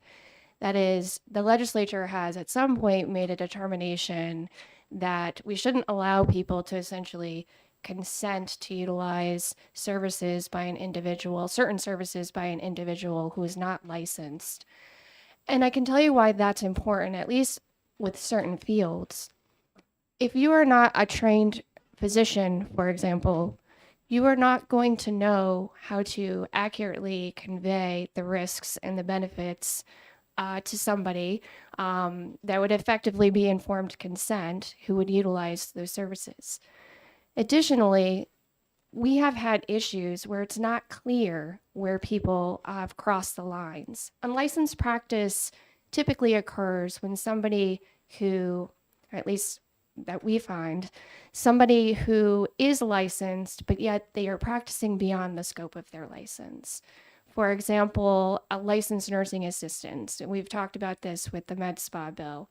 But we've had several issues where LNAs have held themselves out as LNAs, which they are, but have gone on to administer Botox, for example, which is outside the scope of their practice. So that is considered unlicensed practice. But under those circumstances, the LNA would not necessarily know that's outside the scope of their practice. So what are we to do in those circumstances? I think the bill really conflates the issue of whether or not we should require licensure for certain professions versus whether or not licensure should be voluntary in nature or is necessary to protect the public. And I would submit the general court can certainly look at that issue, but voluntary licensure really just defeats the purpose of licensure in general. With that, I'd be happy to answer any questions. Thank you. Are there questions? Representative Gerhardt. Thank you, Madam Chair. As far as freedom of association goes, do two people in your mind have the opportunity to engage in a business transaction outside the realm of the state? Like, for instance, if somebody wants to say to me, I can do a surgery on my finger, do you feel that that's... Provided they have capacity, but you have to understand that certain laws are intended to protect people who don't have capacity, such as children or people who lack mental capacity. And the example earlier regarding the electrical work, people do hire unlicensed electricians quite frequently because it is cheaper. Most frequently, it's undocumented workers who are accepting work at a lower rate that's not within the union rate. And so, but they may or may not have the appropriate skills. So as a building owner, certainly with capacity, you could contract and say, I'm willing to accept the risks and the benefits. But what about the child who's living in the unit in that building? They don't have capacity. And I think that that's what these laws are intended to address. Follow up, please. I understand what you're saying, but in my mind, the simple fact that people are willing to go out and skirt the rules in order to save money means that it's a service that's not being provided at an adequate price. So I wonder if we're really saving children, as you say, in the grand scheme of things. But that's just my concern. Yeah, I mean, I can't share cases, but we've had issues with shoddy electrical work, for example, where people have been injured. Thank you. Yes, thank you very much. Thank you for your time. Oh, yes, Representative O'Brien. Thank you, Director, for taking my question. Besides being licensed, but this ensures that quality work if the person is working within the capabilities of his license, and it has value to the structure that the person is working on in the case of the electrician. So going in the future, the house will be able to be free and clear of sales and other obligations. Everybody gets their home inspected before they sell it. So eliminating a license could jeopardize future homeowners. Yes, that's true. Licensure is intended to ensure somebody has satisfied the bare minimum requirements in order to protect the public. Representative Gould. Can you tell me if this applies to a homeowner doing their own work? No. Not for electrical, there is a statutory exemption to that. Representative Schuett. Thank you, Madam Chair. Director Courtney, the reason that most licensed practitioners of any field, whether it be construction or medical, charge more because they have invested time and money to achieve that level. Is that not true? I think that's beyond my scope of expertise. I think that's true as a licensed attorney. Certainly I paid a lot of money to get my degree, and we would expect to charge more than somebody who didn't go to law school, but that, I can't say that's true for other professionals. Thank you. Thank you for your time. Okay, very good. Sarah Holland.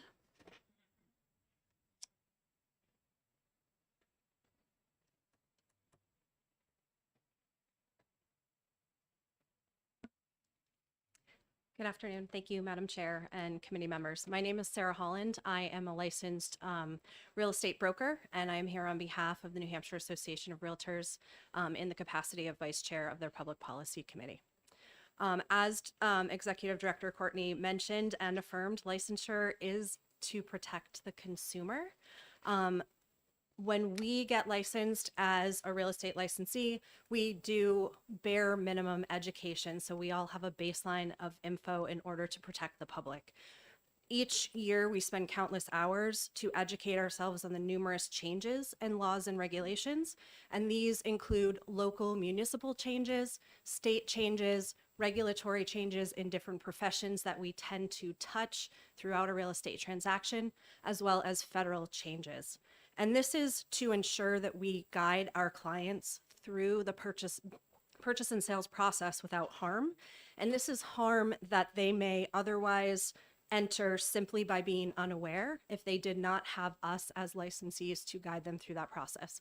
Yes, there are exceptions in statute now for property owners to buy and sell their own property, but if anyone is to assist them and to be financially compensated for that work, then they do need to have a license. So some of those numerous laws and regulations have to do with septic, sewer, escrow, landlord-tenant laws, mandated disclosures and notifications, agency, and more importantly, fair housing, which any basic slip up that we may have as humans in the process of engaging a buyer who may be interested in purchasing a home that we are selling has violations and fines of up to $100,000 per offense. And our job, and I'm also a licensed educator relative to real estate pre-licensing, and we spend 3 entire classes talking about fair housing for our pre-license students. So all of these laws and regulations are incredibly important, and they are there to protect the consumer. If we as licensees are being held accountable to know this information and to guide our clients appropriately, stripping the ability to hold those accountable who are not licensed and hold themselves out as practitioners who are just not licensed and can do this work is a contradiction to consumer protection. Happy to take questions. Thank you very much. Are there questions? I don't see any. Very good. Ian Underwood.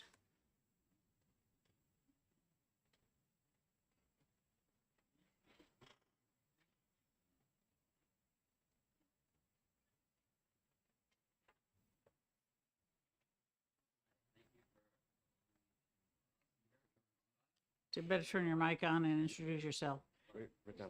Silver button. Okay, awesome. My name's Ian Underwood. I live in Croydon. Thank you for allowing me to testify. I quickly want to bring up three things that have been raised. The first is the idea that you can't have a license that isn't required. I think a lot of you have one, a PRL license. This is a license. It's called a license. It is completely not mandatory. I don't have to get one of these to carry a gun. I don't have to get one of these to do anything, but I can get one because it might make some people feel better about dealing with me in some situations, which is, so a voluntary license is already a thing in New Hampshire.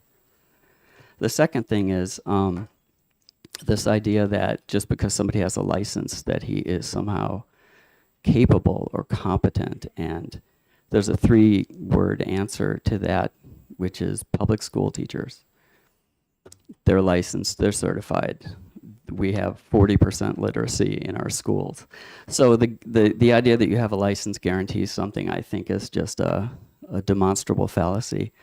The third thing is, it's interesting to notice, if you look at the sign-up sheets, it's never the consumers, the customers who come in and say, protect me from these people who don't know what they're doing. It's always the people who are already have the licenses or have some kind of certification or have jumped over some hurdles who are trying to turn around and say nobody else should be able to compete with me unless they also jump over those hurdles. So it makes it a kind of fraternity hazing.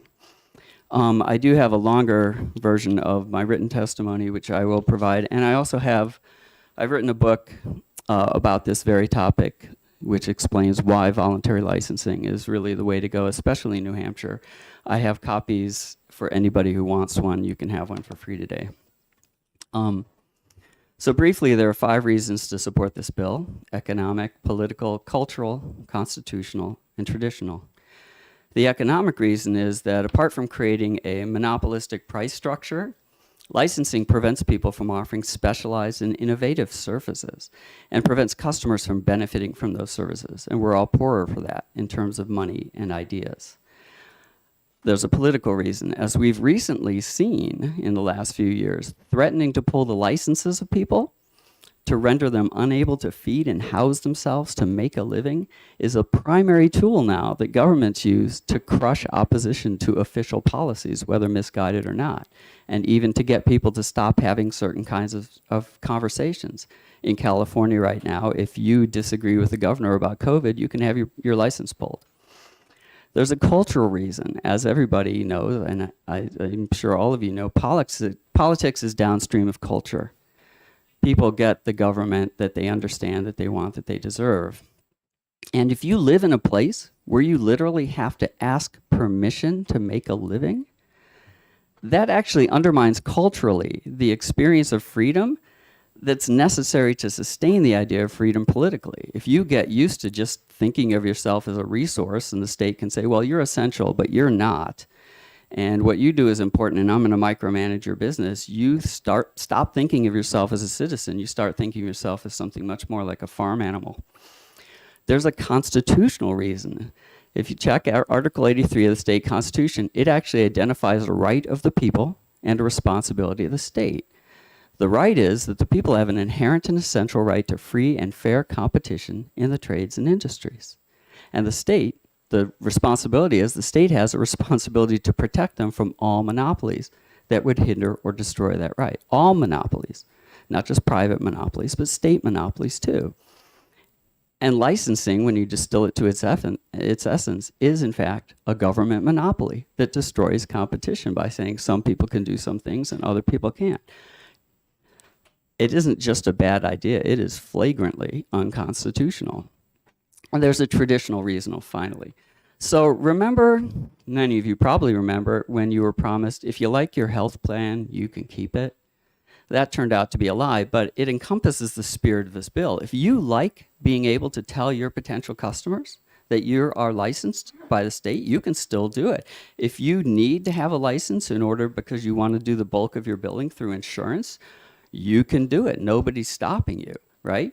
And if you trust the government to protect you from slipshod or, just from bad people, slipshod, shady people, you're free to say, I'm only going to deal with people who have a government license. It doesn't change anything. This takes away nothing from anybody. But at the same time, it actually embraces, traditionally, the live free or die spirit of New Hampshire, which is the freedom of each person to decide for himself how much risk he's willing to accept and which of the many non-government mechanisms for negotiating and mitigating that risk he prefers to rely on. So the beauty of this bill is it offers certification, but without coercion. It offers reassurance, but without repression. And it offers protection without paternalism. And I urge you to, in the strongest possible terms, to vote for it. Thank you. Are there any questions? Thank you very Okay. much. If anybody wants a book, we can give them to you.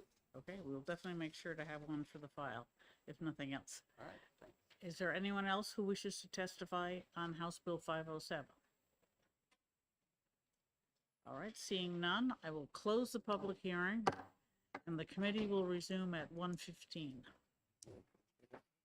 What? We finished right on time anyway.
Welcome to EDA. I'm opening the public hearing on House Bill 594. And is there the sponsor or someone else who's? Yes.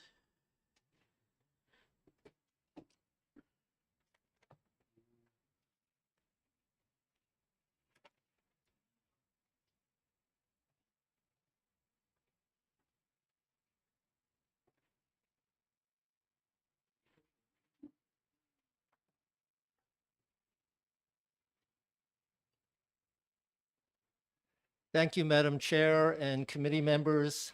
Thank you for giving me the opportunity to introduce House Bill 594.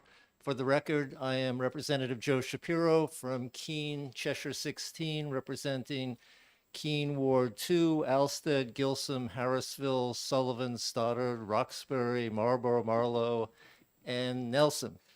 Took me a long time to get that. Having served on last year's committee to study and make recommendations relative to licensure and mental health professions, I'm here today to introduce one of the several bills coming out of that committee's work. HB 594 was written with the collaboration of OPLC, and I'm not really sure if there's somebody from OPLC to testify after me. This bill makes a small but important change in the statute related to reciprocity in all the boards operating under OPLC, RSA 310A. As we heard in our study committee, portability is often a difficult process. So when someone has a license in another state, comes to New Hampshire and applies for an equivalent license, that process has long been more onerous and complicated than many think it should be. So this tries to, in a very small way, to address some of the concerns around portability, or some people might refer to it as reciprocity. The key language to be aware of in this bill is on page 1, lines 6 through 8, provided the jurisdiction's licensing requirements are substantially similar to New Hampshire's licensing requirements as determined by the executive director. In other words, assessing the equivalence of licensing requirements between the two relevant states, a complex and onerous task for a volunteer board, will now be the responsibility of the director of OPLC rather than each individual board. This will now be the case with all the boards under the jurisdiction of OPLC. Because of the study committee that I was on, the intention at first was to remove obstacles for the Board of Mental Health, the Board of Substance Use Disorder clinicians, and the Board of Psychologists. But the bill kind of morphed into something a little bit different to address a very small issue, but in all of the boards under OPLC. And I'd be very willing to take questions. Thank you very much for your testimony. Are there questions?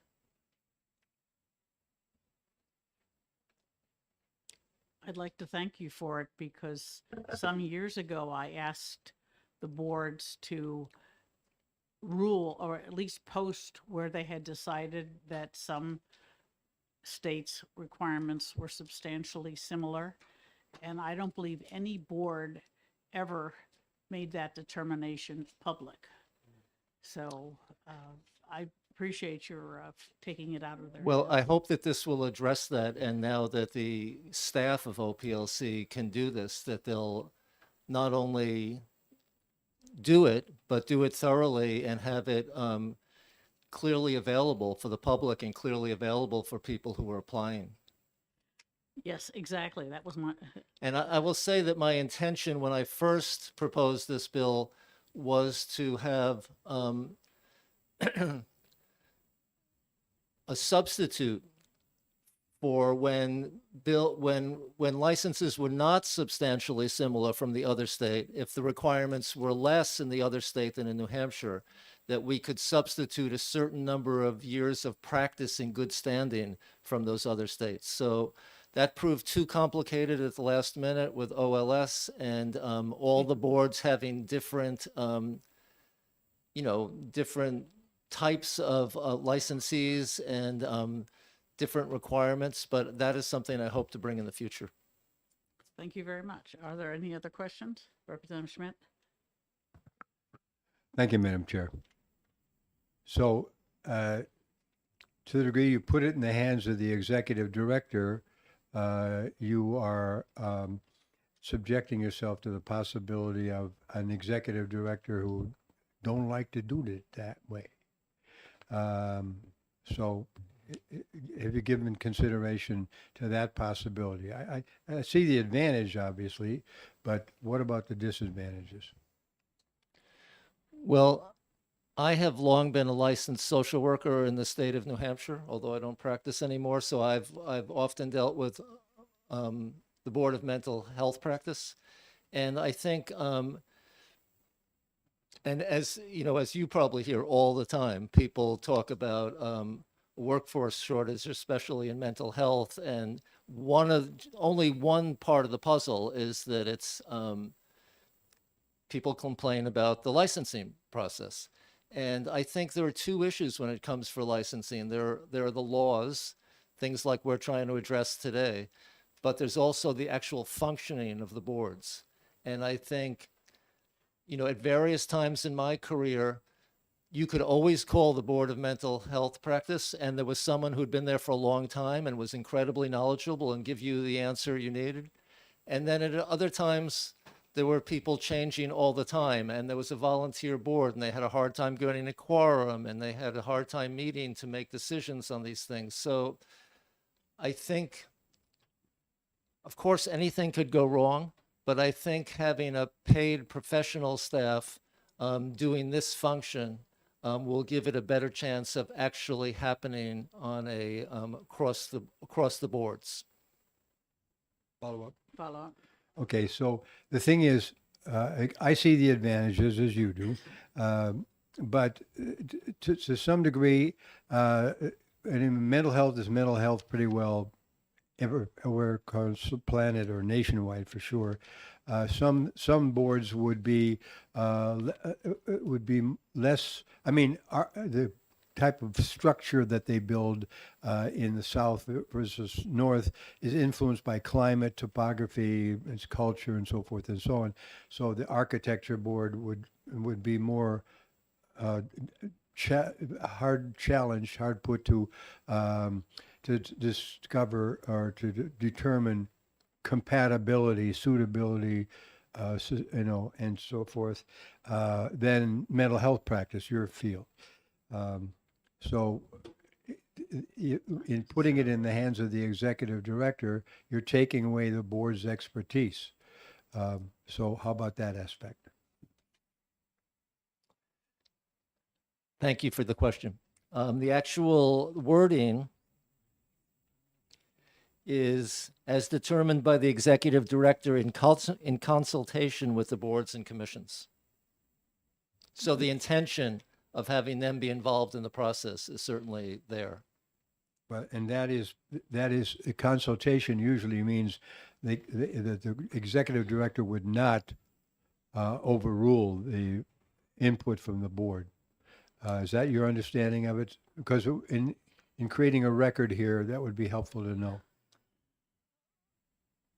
To tell you the truth, I haven't really thought that through, but also more importantly, I don't think what I think about that or the way I would go about doing it if I was the executive director and how I would relate to the boards, I don't think that's necessarily relevant to the way the people who are employed now would do it. I mean, some of it is, you know, individual management style.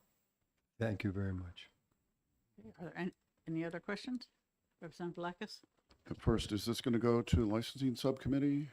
If it needs to go to a subcommittee, that's the one it will go to, yes. Okay, thank you. If that, the question to you is, if we do have a subcommittee to work on this, which I don't know that we will, would you be available to help us out? I will do my best to do that. Okay, thank you. Not seeing any other questions. Thank you for your testimony. Sarah Holland.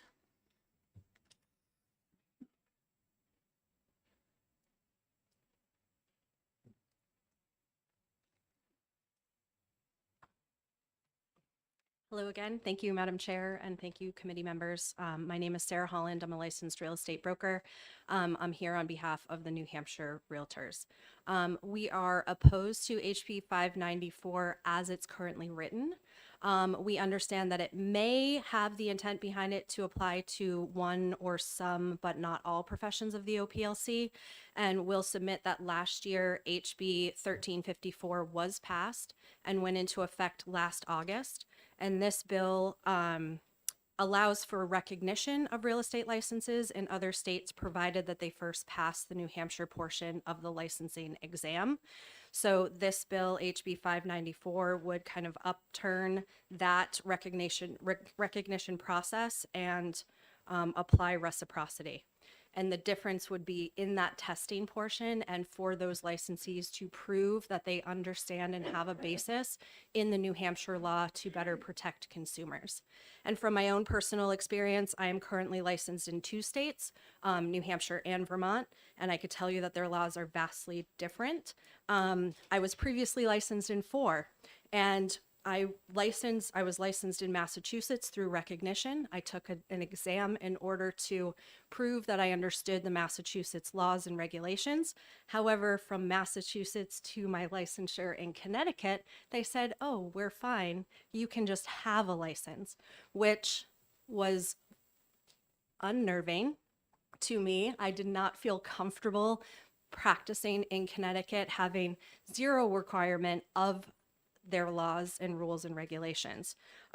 So I can attest that the laws are incredibly different in each state, and having that basic knowledge that recognition requires, not reciprocity, is simply the lowest bar that we should have for consumer protection.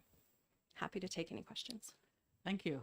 I would say that even as someone who knows almost nothing about real estate, I'm aware that the laws in the licenses in Massachusetts or Vermont or Maine are not substantially similar to New Hampshire because of our weird land laws. Absolutely. So I think that that's the simplest explanation is that they're not substantially similar and they can't be substantially similar. Yes. So if that's agreed, thank you. Any other questions, Representative Schuett? Thank you, Madam Chair. Thank you very much for taking my question. Having been involved in drafting some of the rules for OPLC myself last term, I was insistent that that phrase, in consultation with the boards, commissions, and councils, be included on several instances. Have you had the opportunity to make consultations with the director, and have you encountered difficulties with that? We are in conversation with the director. We have brought her to our organization to speak and be updated, and we do have a good line of communication with her. Absolutely.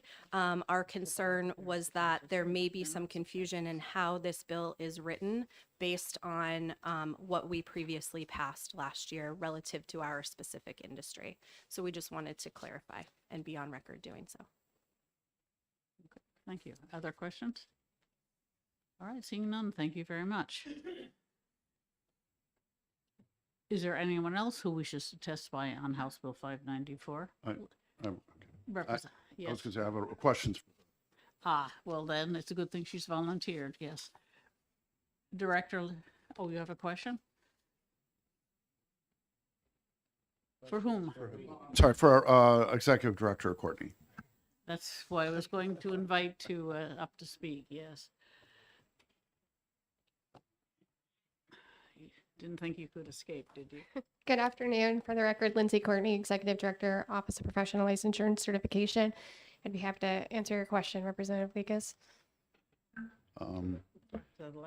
Thank you. So, a number of concerns. One is that if the House Bill 409, which you were involved in an amendment for that, were to be adopted by the legislature and go into law, it looks like this would override it and eliminate the general reciprocity that was the intent of that.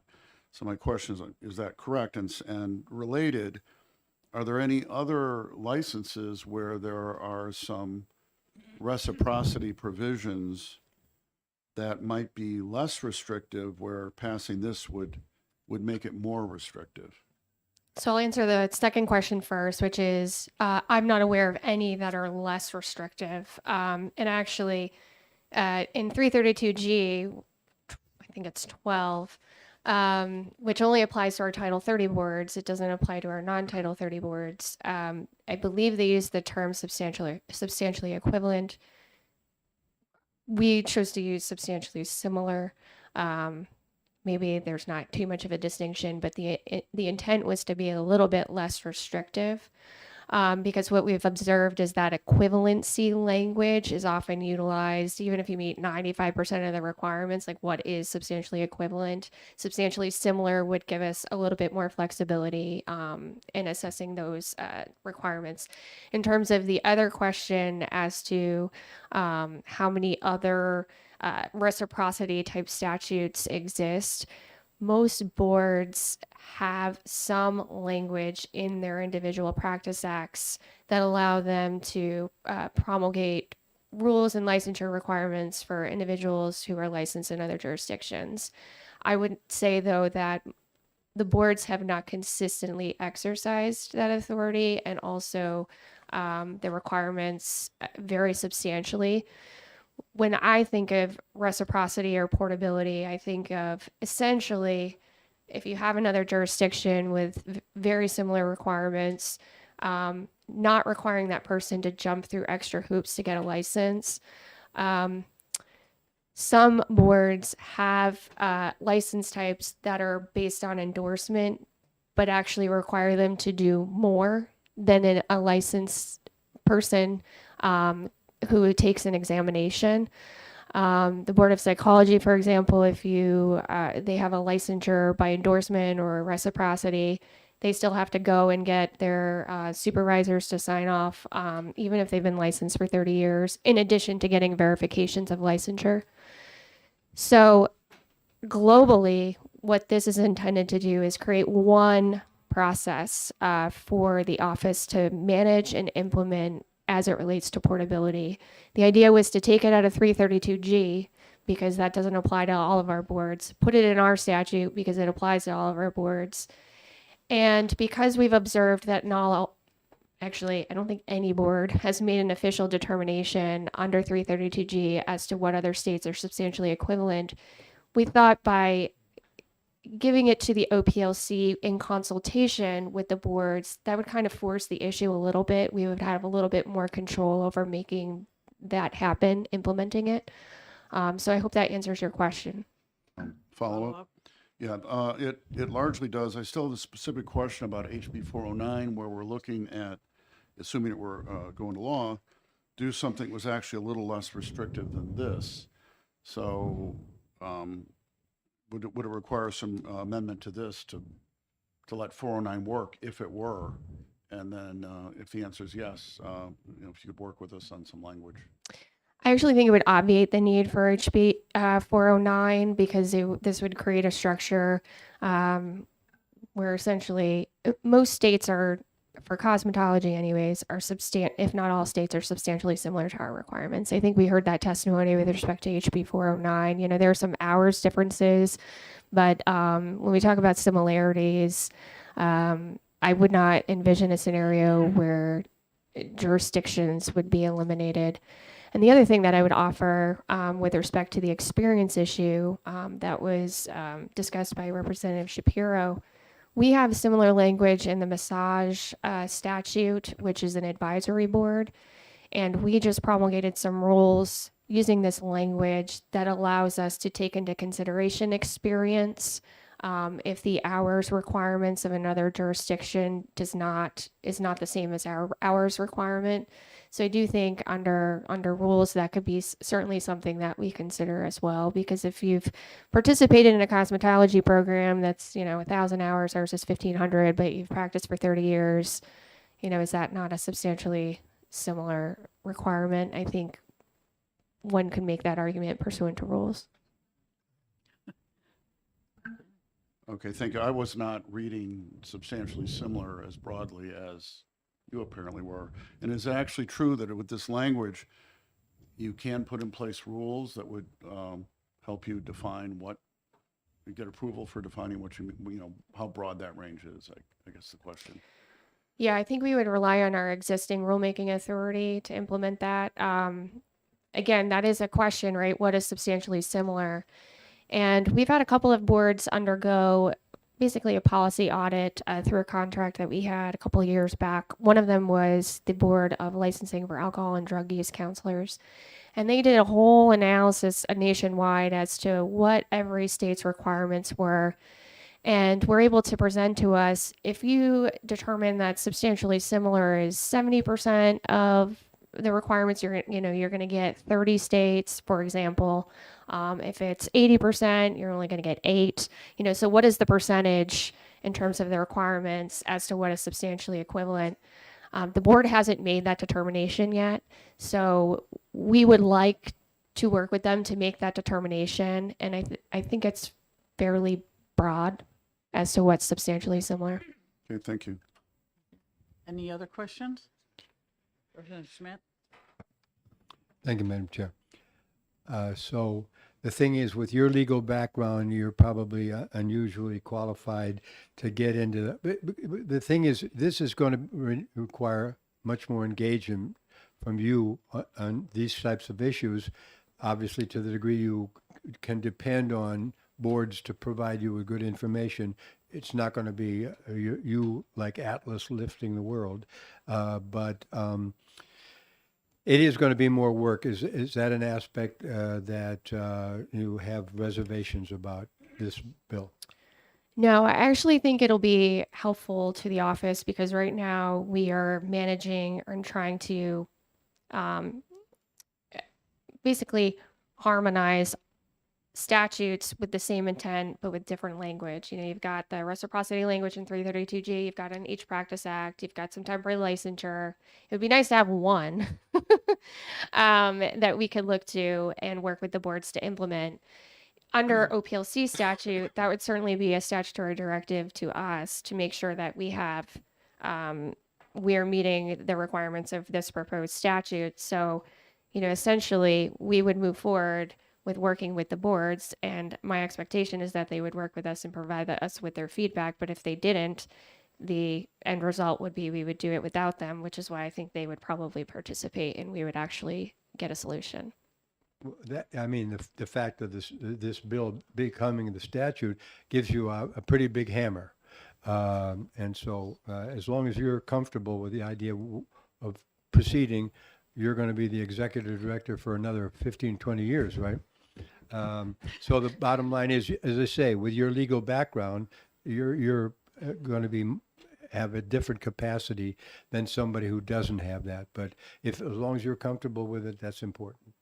Thank you. And just for your awareness, we're lining things up and establishing internal controls so that the management of the office is not reliant on one person. So I feel really confident with our ability to execute that. And the only other thing, Representative, if I may, or Madam Chair, with respect to Ms. Holland's testimony, which I very much appreciate, the way I would interpret the phrase substantially similar is I would actually exclude the New Hampshire real estate licensing requirements out of it. So I don't think that the requirements in Massachusetts would be deemed substantially similar because there is a jurisprudence examination component that is based on different laws. And so I don't believe that we would issue those types of licenses under this statute. Yes, thank you. I believe the Board of Surveyors has the same situation. Yes, certainly. Okay. Representative Lekis and then Hewitt. Thank you. So since we never know what's going to happen to a bill, we don't know what will happen with this one. If we were to move forward with 409 and it were to pass, and then this one were as well, my reading is that it wouldn't be a problem. This might override that one, but do substantially the same thing. So is that reasonable? Yes, that would be my interpretation. It wouldn't be modifying the same statute, so we would just look to both and harmonize the consistency to be the broadest, to apply the broadest interpretation. Thank you. Okay, Representative Shewitt?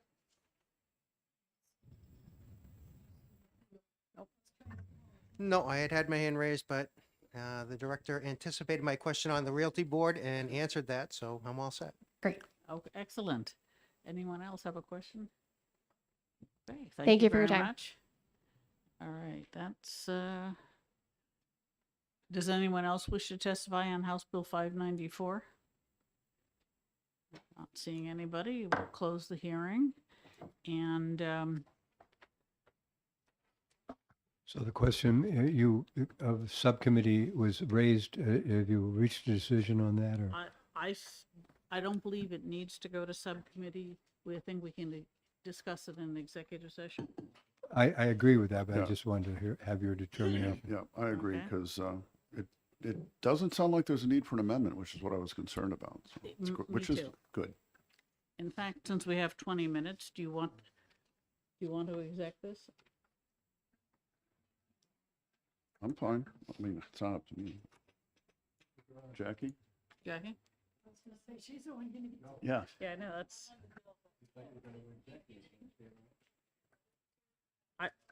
I think we understand it, and it doesn't seem to need an amendment, so it's up to you.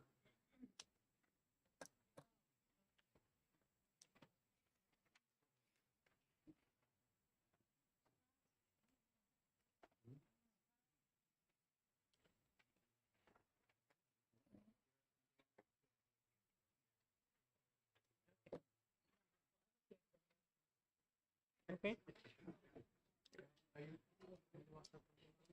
Okay, in that case, we'll go into executive session on House Bill 594. any reports. Does someone have a motion? If nobody else wants to, I'll make a motion about to pass. Second. Okay, ought to pass by Representative Lekis, seconded by Representative Schmidt. Excellent. Do you wish to speak to your motion? Briefly, yeah, I mean, it's, we've allowing, if someone's licensed somewhere else and it's at least reasonably similar requirements, I don't see any reason why they should not be able to get a license and practice in New Hampshire. Okay. Representative Schmidt, do you wish to say something? Oh, I think this is a solid enough procedure to go forward with. Okay, thank you. Anyone else wish to comment, question, Representative Goldie?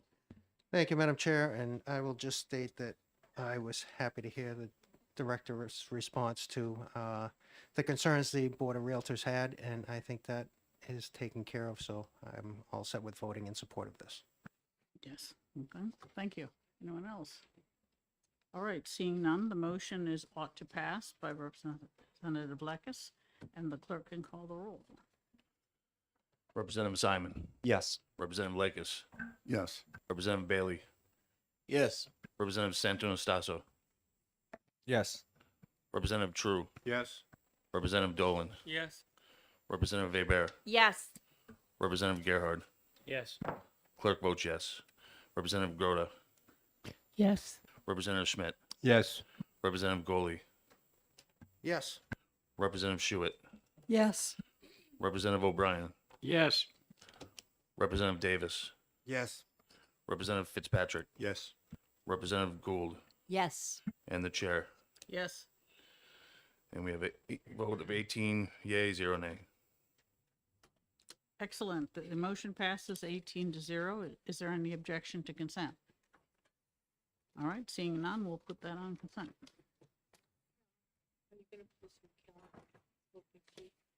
It's probably getting late, so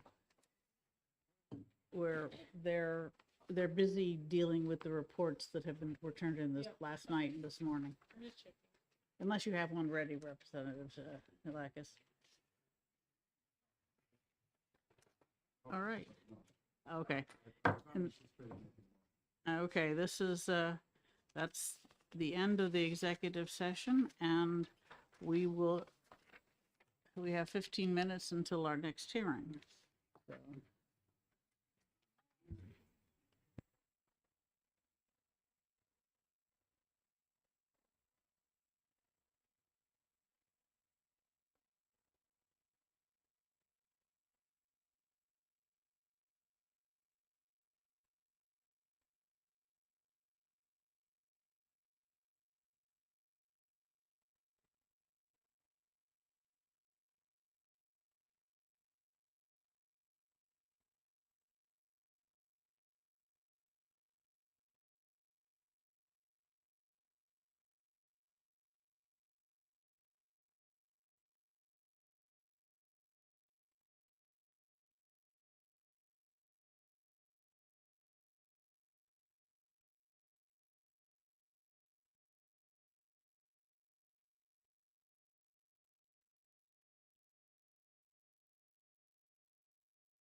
been loud enough. Thank you.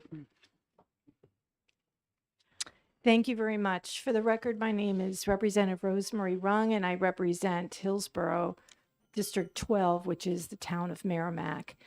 The prime sponsor of this bill, Representative Diane Power, is unable to be here. She's in executive session with her committee. But as a co-sponsor and a supporter of this, I'm very happy to introduce the bill to you. HB 6. Excuse me, Representative Rung. Somebody's phone is going berserk. Thank you. We shut it off. Okay, please resume. I'm Okay, sorry for thank the you. No interruption. worries. So HB 644 is a bill to streamline and simplify the requirements for beauty shop licenses and to exempt 3 services from occupational and shop licenses. I'd like to first address the simplifying the requirements of beauty shops. To the first point regarding beauty shop licenses, this bill repeals the license requirement for individuals who independently operate booths attached to or within an already licensed salon or barber shop.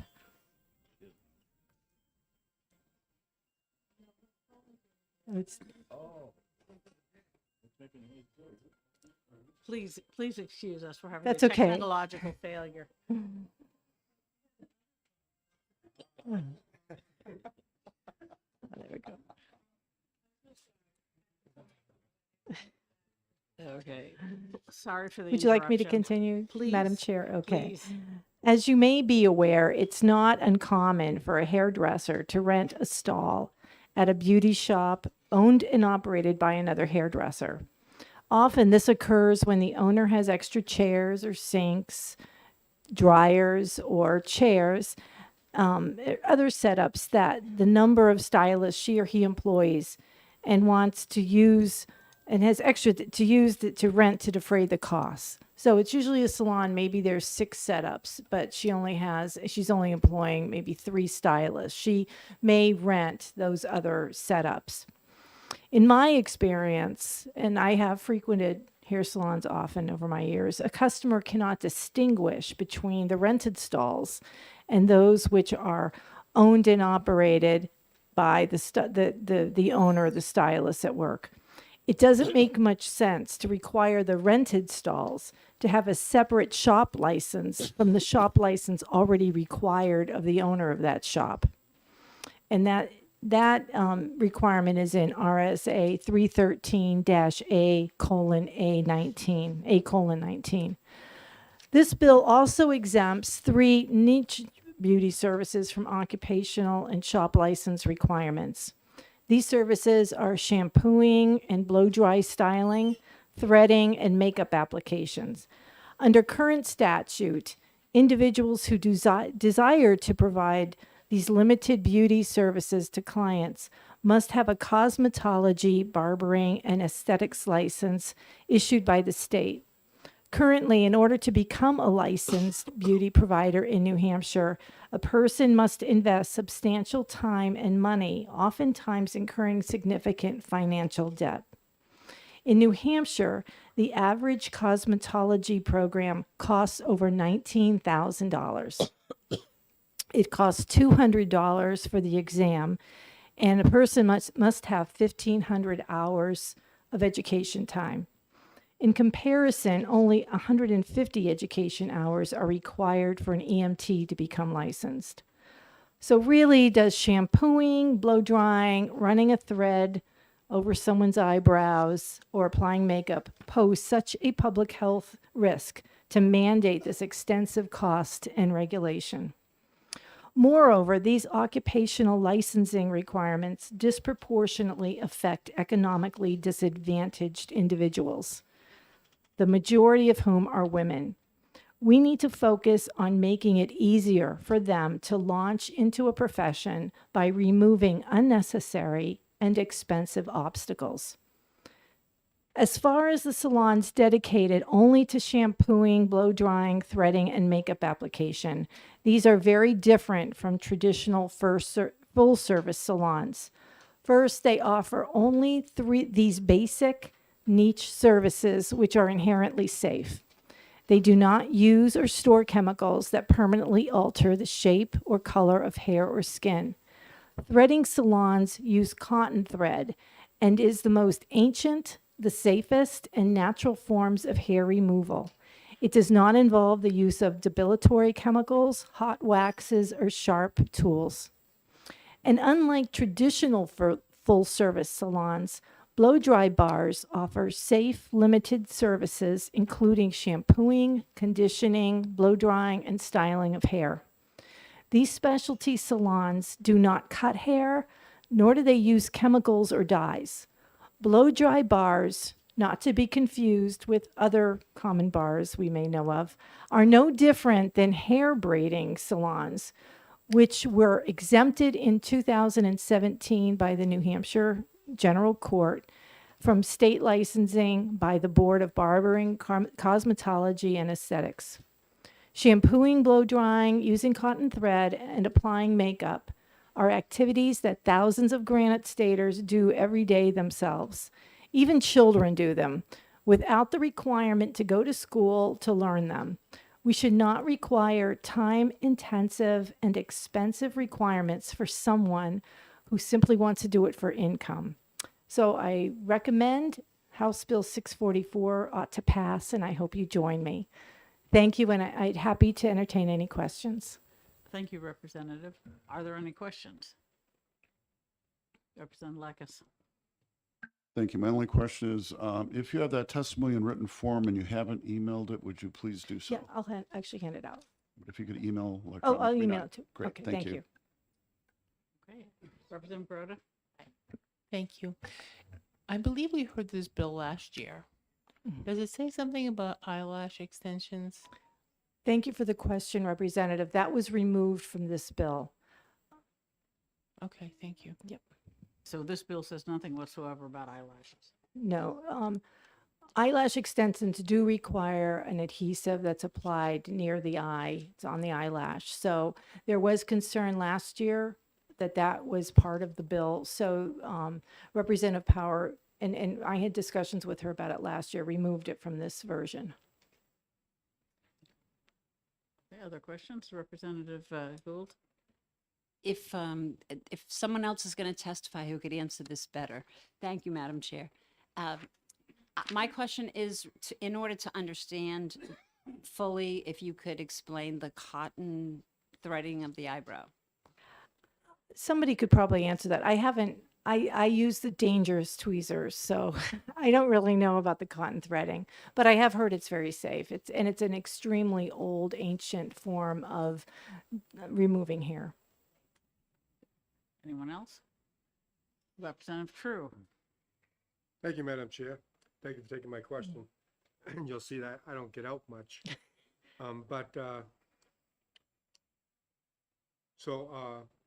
A person would go to a salon and say, I'm just here for a shampoo and blow dry my hair? Yes. Follow up? And this would not be at a hair salon where somebody's renting a booth and all they're doing at that booth is shampooing and blow drying your hair? With this bill, that is correct. There could be someone, let's say for yourself, for example, could go into a full service salon, which is licensed, and there may be a stylist there whose only job they're allowed to do without the license is, I mean, if this bill were to pass, she could only, or he could only shampoo and blow dry your hair. Thank you.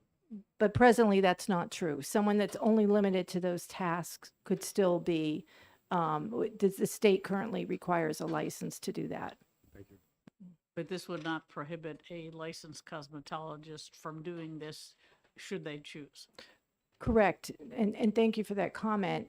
Also, additionally, if you look at it from a business perspective, someone who's gone through that extensive training to become a licensed cosmetologist, they have to spend part of their day shampooing and blow drying. And if they were relieved of those very basic tasks, they could get more value added opportunities, value added tasks to their day. So it actually improves the value of the revenue that that salon could do, because they wouldn't have to have these trained licensed cosmetologists to do basic tasks. They'd be freed up to do more complicated work. Okay, Representative Aber?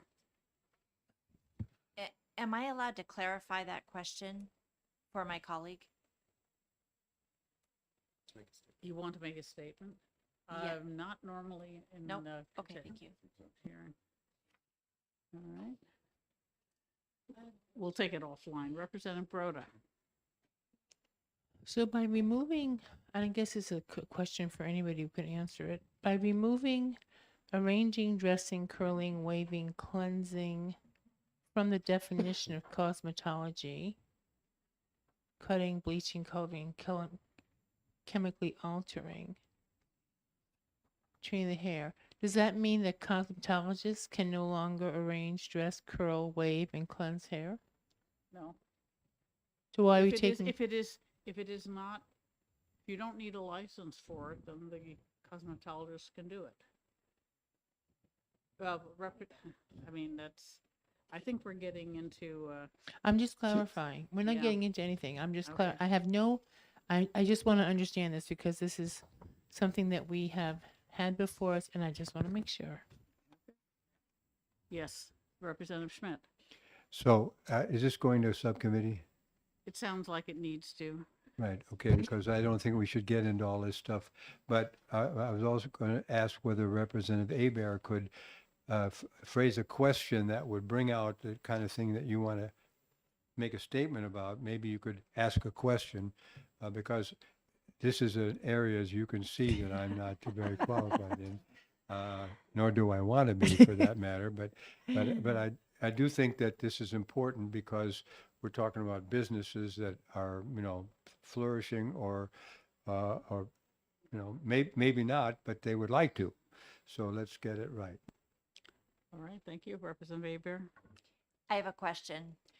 So, a little active listening, what you're saying is that someone who might be answering the phone only during a busy salon time on a Saturday could prep somebody's hair by washing it and preparing it for the licensed cosmetologist. Exactly. So it allows the licensed cosmetology to work on tasks that require more training or that are handling chemicals that may need extra safety precautions that they've been trained to handle. So somebody that's in the salon, a student perhaps, that isn't licensed yet would be able to shampoo and blow dry, do those basic tasks to free up the time of the licensed cosmetologist. All right, Representative Schmidt. It seems to me that we've had situations in the past where we've been told that that some salons are offering free services and so forth, and they are having them done by people who are not trained. Is there not a danger that we will see abuse of this bill, possibly by situations where some salons will advertise free services, but they won't be performed by cosmetologists and other licensed personnel? They will be performed by people who've been hired to be receptionists or schedulers or whatever, where they don't have any training at all. Well, thank you, Representative, for that question. I would imagine that if a business is offering free services performed by someone who's unlicensed for that task would be in violation of New Hampshire law. So they wouldn't be. But if they're offering free services that are performed by somebody who doesn't require a license, I don't really see a problem with that.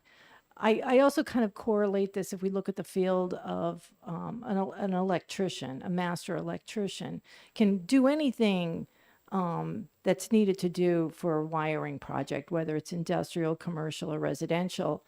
But there are certain tasks that involve wiring that can be done by someone who's not licensed. It could be lining up the tools or purchasing the supplies, removing electrical plates.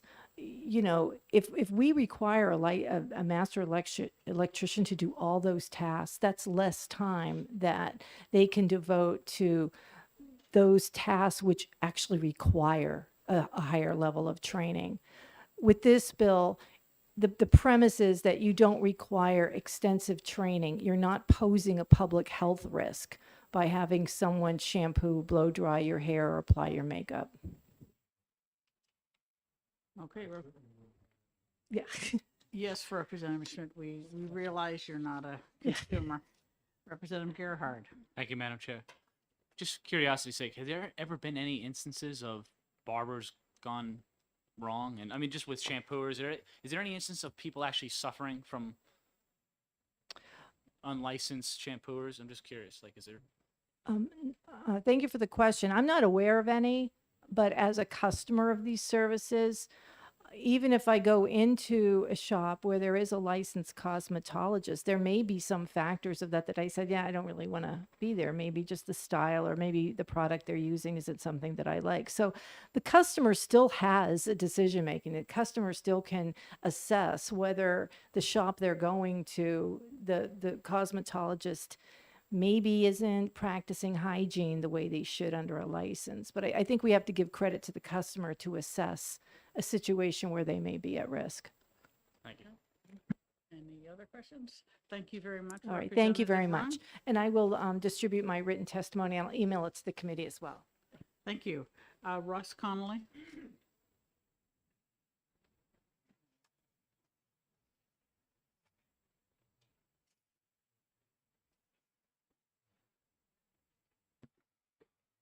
Thank you, Madam Chair, members of the committee. Always great to be back in House ED&A. For the record, my name is Ross Connolly. I'm the Deputy State Director for Americans for Prosperity.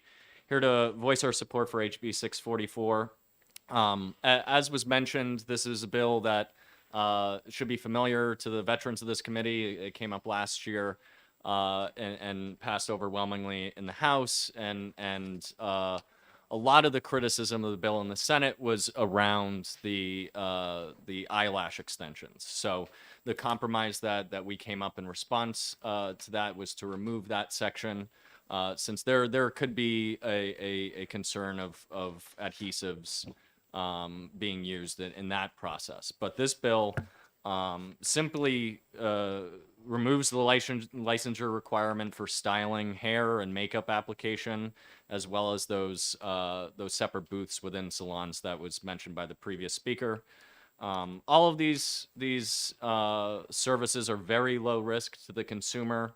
It's just styling hair, getting ready for a prom, getting ready for a wedding, getting your hair styled. Obviously, if you look at me, I don't have much experience in this area, but it is a very popular service that's growing, especially in states outside of New Hampshire. As far as I know, we do have 2 blow dry bars in New Hampshire, one in Bedford, I believe the other's in Salem.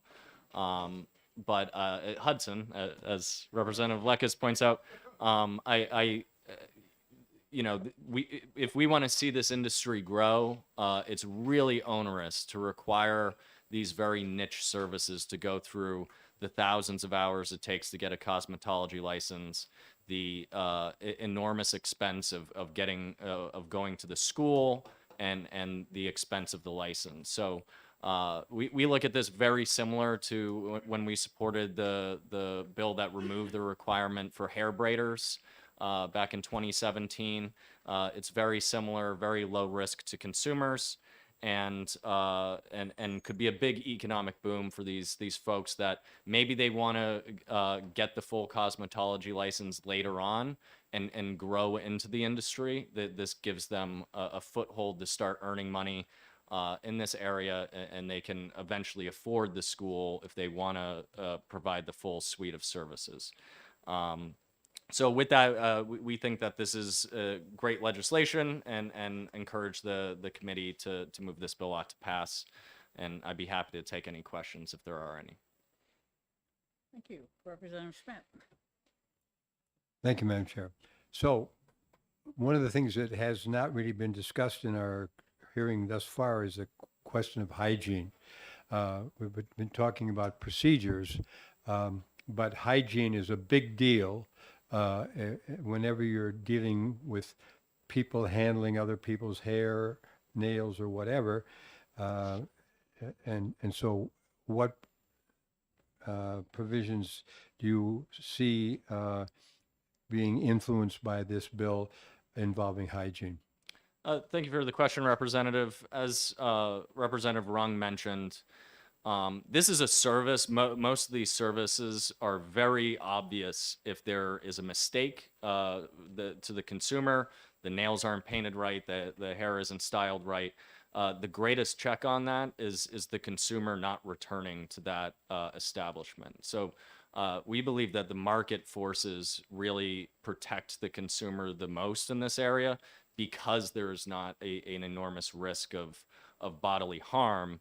The biggest risk is your service not meeting the standards that you want to be met. So the consumer really has a lot of choice in this area. Follow up. Well, not coming back certainly is the not the ultimate slap in the face to the establishment.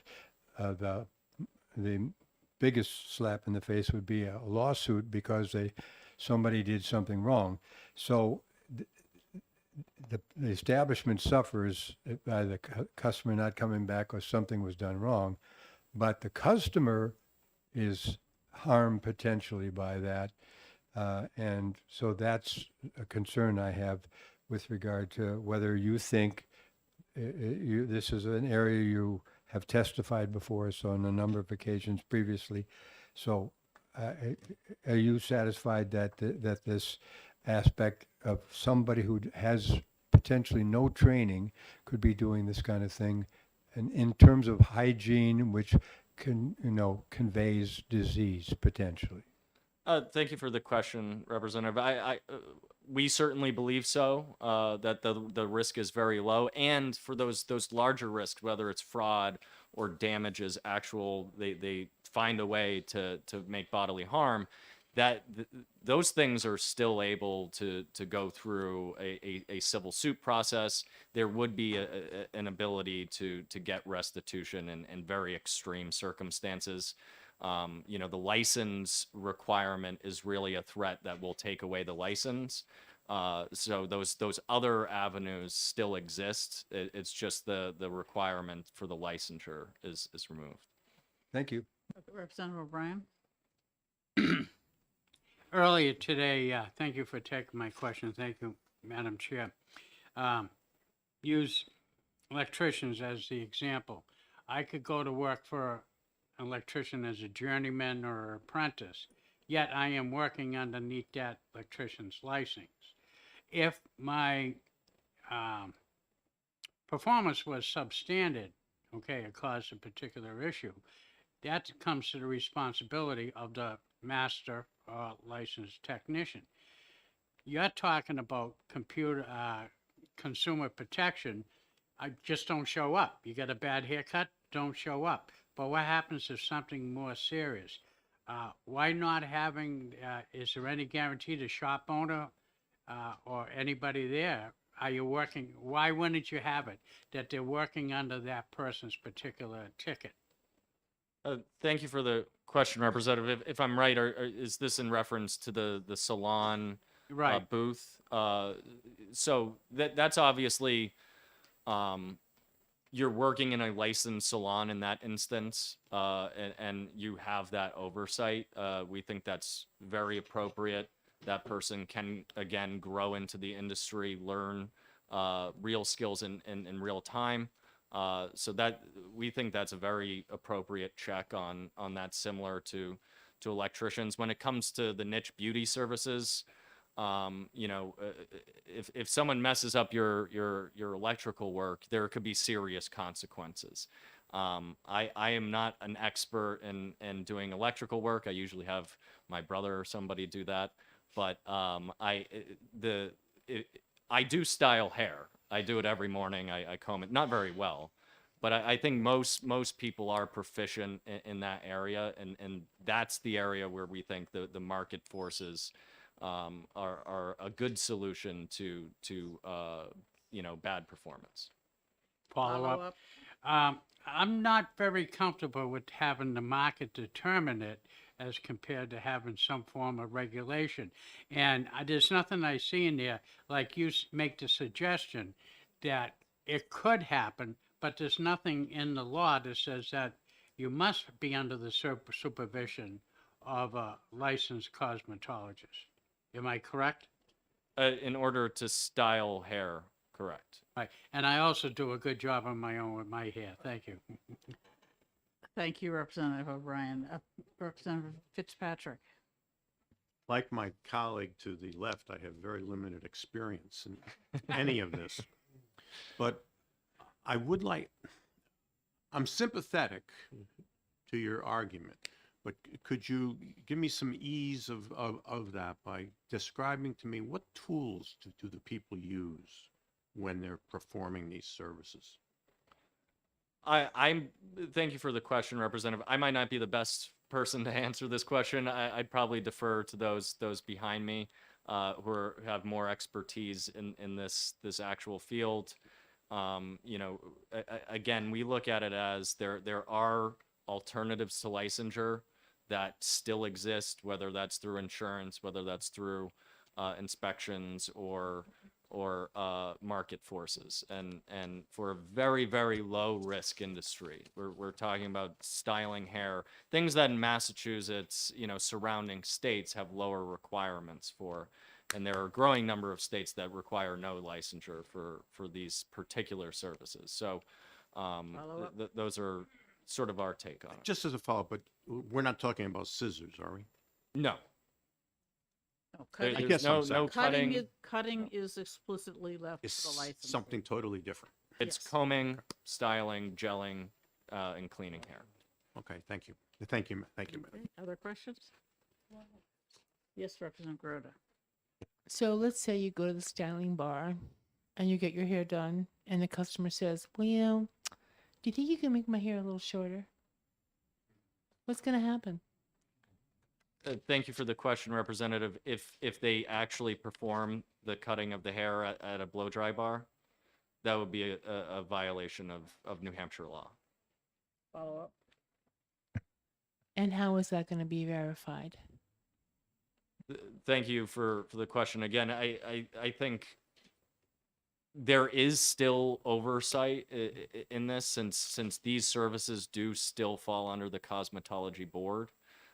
You do not need to be licensed for it, but there would be, my understanding, there would still be oversight. And again, there's very little check currently on, you know, whether a manicurist is doing things that they're not supposed to. You know, people violate the law. But what we're trying to do is just legalize these services without a license, and it is very low risk. Follow up. So if one of these, if an individual wanted to open a space up and do this themselves outside of a salon, could they do that? If they wanted to open up a blow dry bar, yes, that's the real purpose of much of the legislation.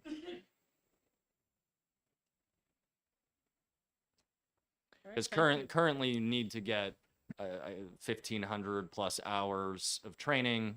You have to spend between $8,000 to $40,000 on school, just to if you wanted to only provide the service of styling and cleaning hair, which in our mind is quite onerous. Yes, Representative Abear.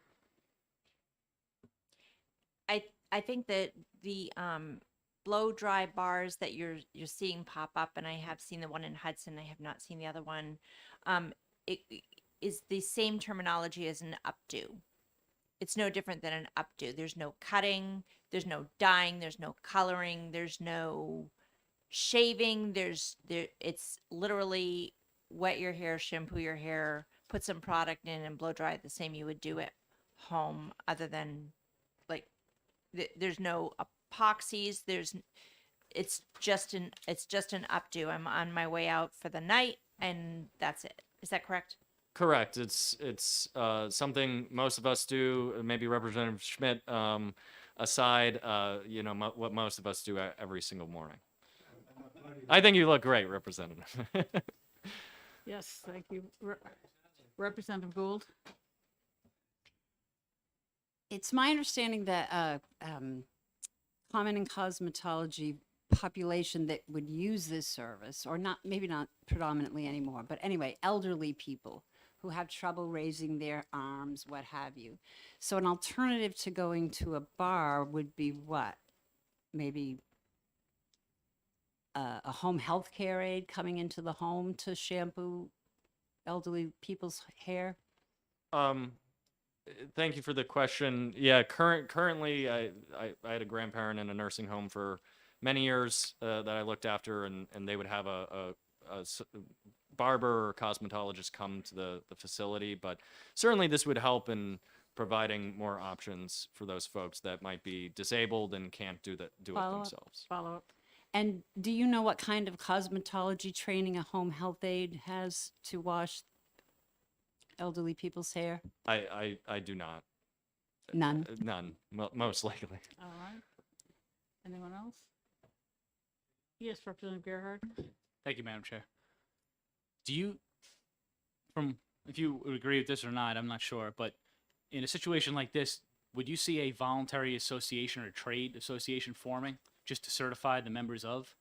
If it was absent, if there was no licensure, like for instance, in my experience when I was younger, working in New York City doing bridge painting, it was like one of the inspectors as a kid at 18. It was insane. But all you have to do is the Society for Protective Coatings had a certification process, do a test, and you're done. There was no state licensing, and that's a serious project. There's a lot of risk involved. So do you think that the industry itself would form that in order to protect its reputation, or how do you see that playing out? Thank you for the question, Representative. I do not know if there is an industry, group that does private certifications, optional certifications.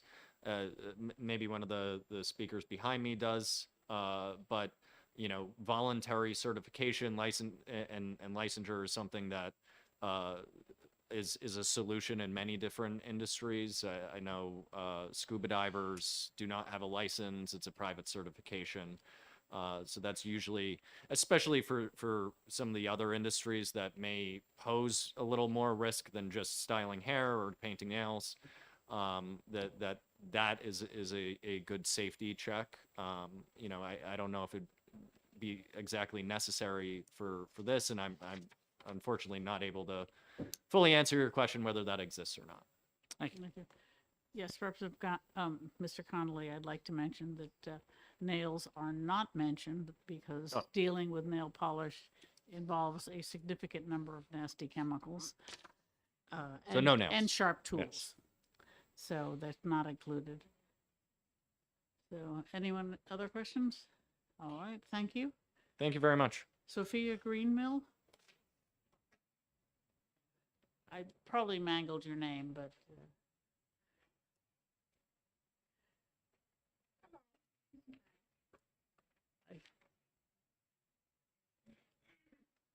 Hi, everyone. My name is Sophia Green Miller. Miller. Oh, yeah. Pardon me. And you're here to testify? Yes. I'm a little bit nervous. I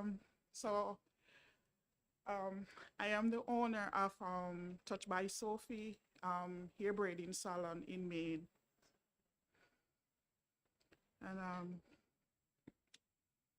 I've been doing pretty well. I opened during the pandemic, and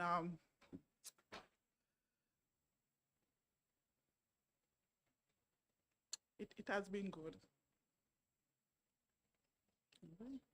So, yes. Can you speak into the microphone like this because we can't hear you? Okay. And we want to hear what you have to say. Okay, I am sorry. I'm a bit nervous. So you guys can ask any question and I'll answer. All right, thank you. That's a very generous offer. Are there any questions? Representative Groda? Can you tell us a little bit about your business? Tell us what you do at your business. Okay. braiding, extensions, and locks. And okay, thank you. Thank you very much. Yeah. Okay. The I have- Representative okay, go ahead. Fitzpatrick has a question. Well, I'll go to my original question. Can you give this body a example of the tools that you use? So I use clips. I also use scissors for the extensions. I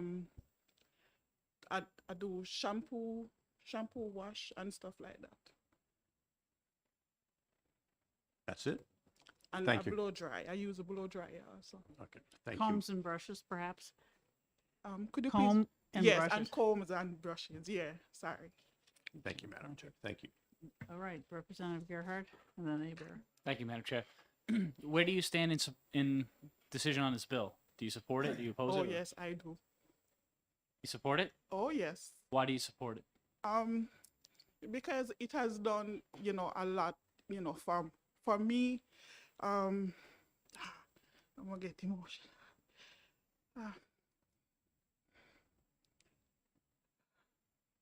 I was born in Jamaica. I didn't finish middle school.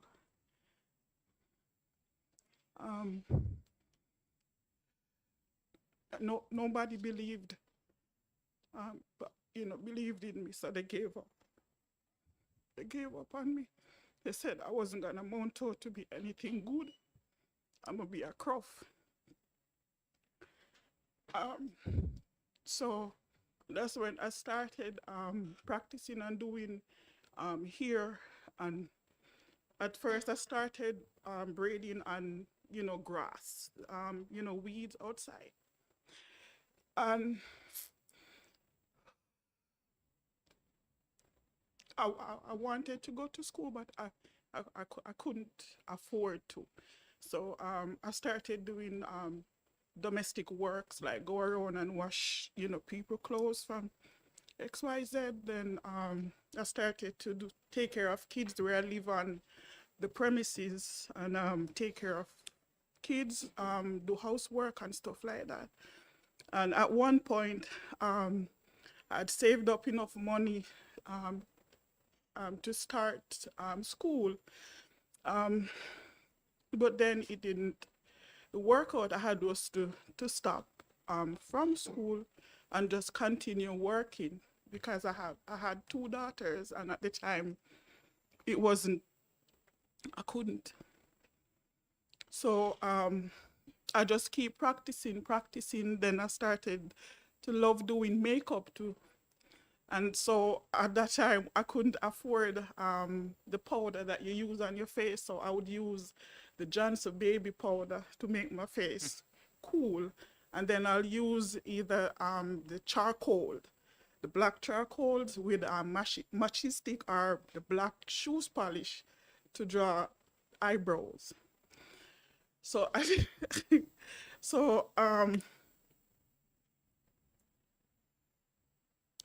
it's my passion, and it's not about money. It's way deep. It's way deeper, and I have helped a lot of people doing hair and just simple applying makeup.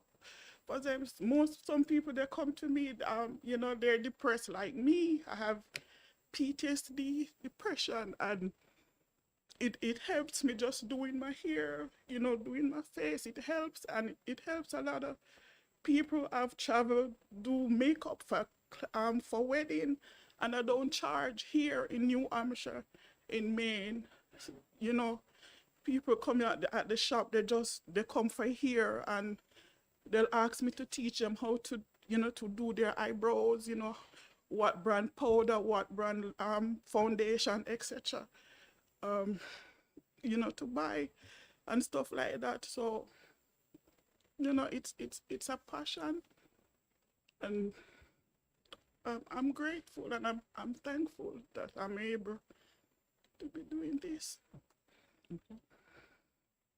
Thank you. Thank you for Other questions?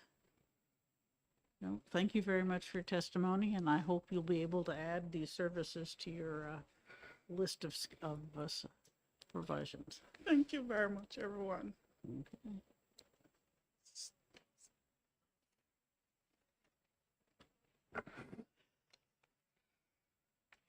Connor Norris.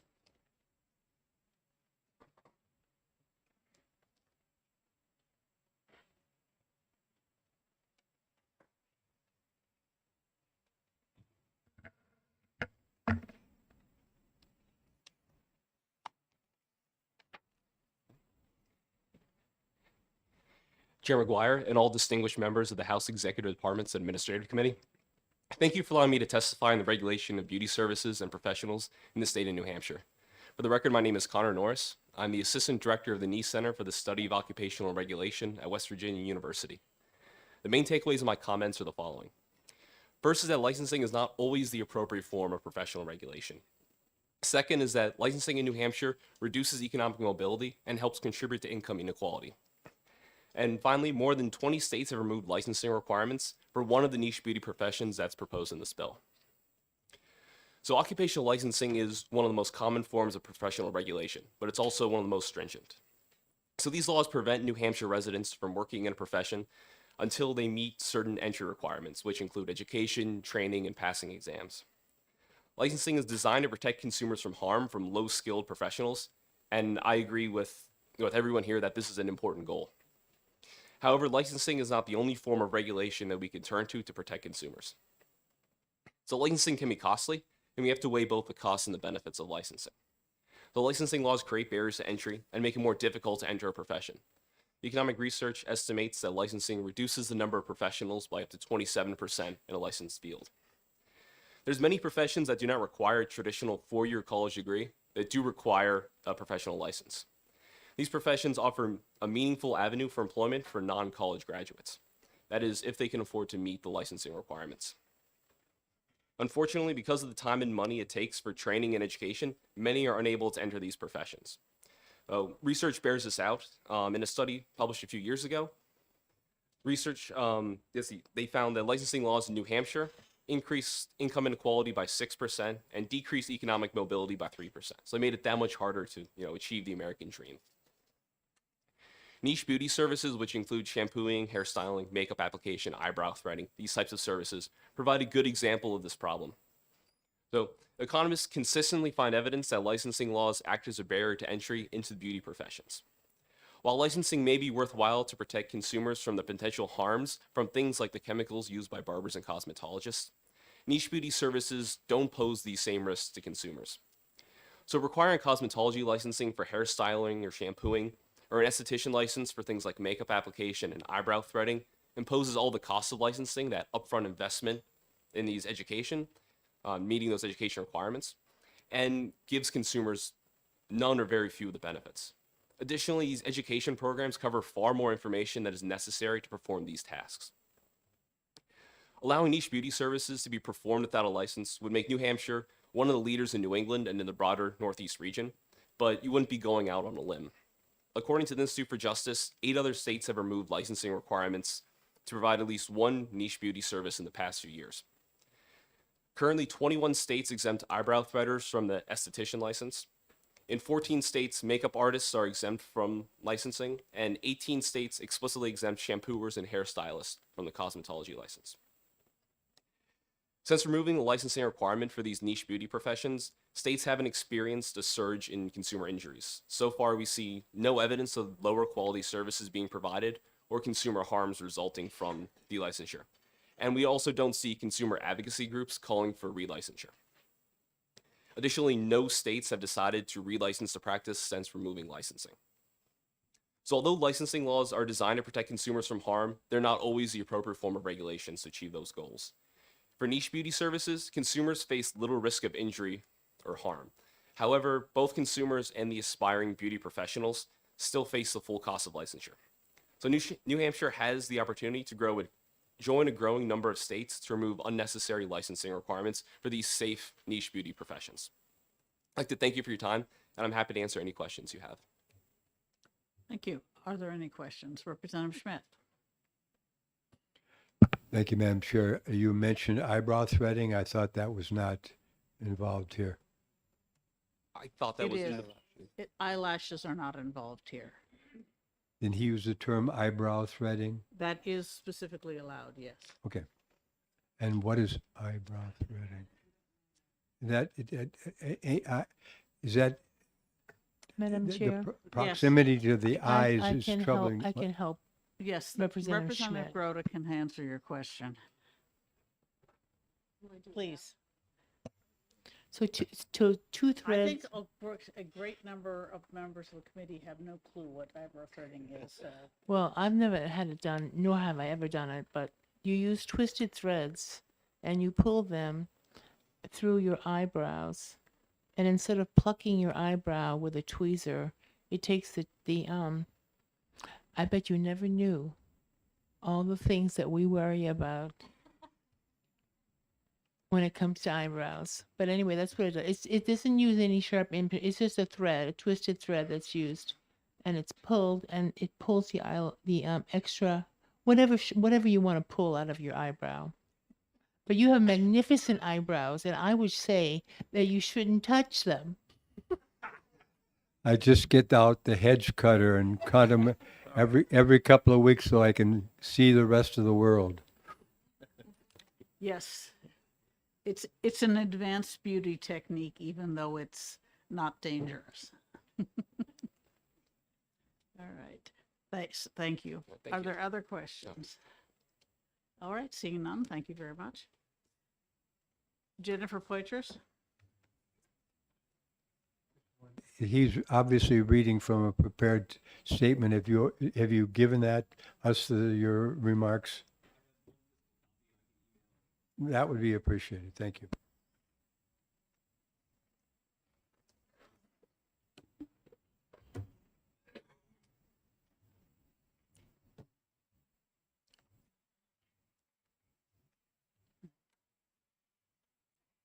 Good afternoon, Chairman McGuire and members of the Executive Departments and Administration Committee. Thank you for the opportunity to testify in support of House Bill 644, which would create more jobs and opportunities for aspiring beauty entrepreneurs. My name is Jessica Patois, and I am Legislative Counsel with the Institute for Justice. The Institute for Justice is a national nonprofit organization that advocates for civil liberties, including economic liberty. For nearly 30 years, we have helped reform beauty industry laws in over 24 states through litigation and legislative efforts. New Hampshire's beauty industry is ripe with opportunity, but current licensing laws shut people out of jobs. New Hampshire requires beauty service professionals to have one of the big three licenses, which includes the cosmetology or barber license, an esthetician's license, or a manicurist license. Grouping all beauty services into one of these three overbroad licenses does not work for an industry that is based on creativity and evolving techniques. Outdated licensing requirements also force beauty professionals into time-consuming and costly traditional cosmetology programs, even when those programs do not teach the services that aspiring professionals would like to offer. Traditional cosmetology licensing laws prevent niche beauty service professionals from entering into the industry. As you've heard today, the niche beauty service professions that are covered in 644 include blow-dry styling, makeup application, and threading. And I'm happy to provide a more detailed explanation of what all three of those services are during the question portion of this hearing.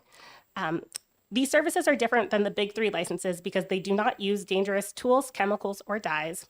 They are limited in scope of practice, and niche beauty professionals train outside of traditional cosmetology programs. So instead of cosmetologists who go to school to learn how to do all of the beauty services, these individuals do not learn their skills in those programs. They actually learn them outside of those programs, typically through private certifications or apprenticeship models, things of that nature.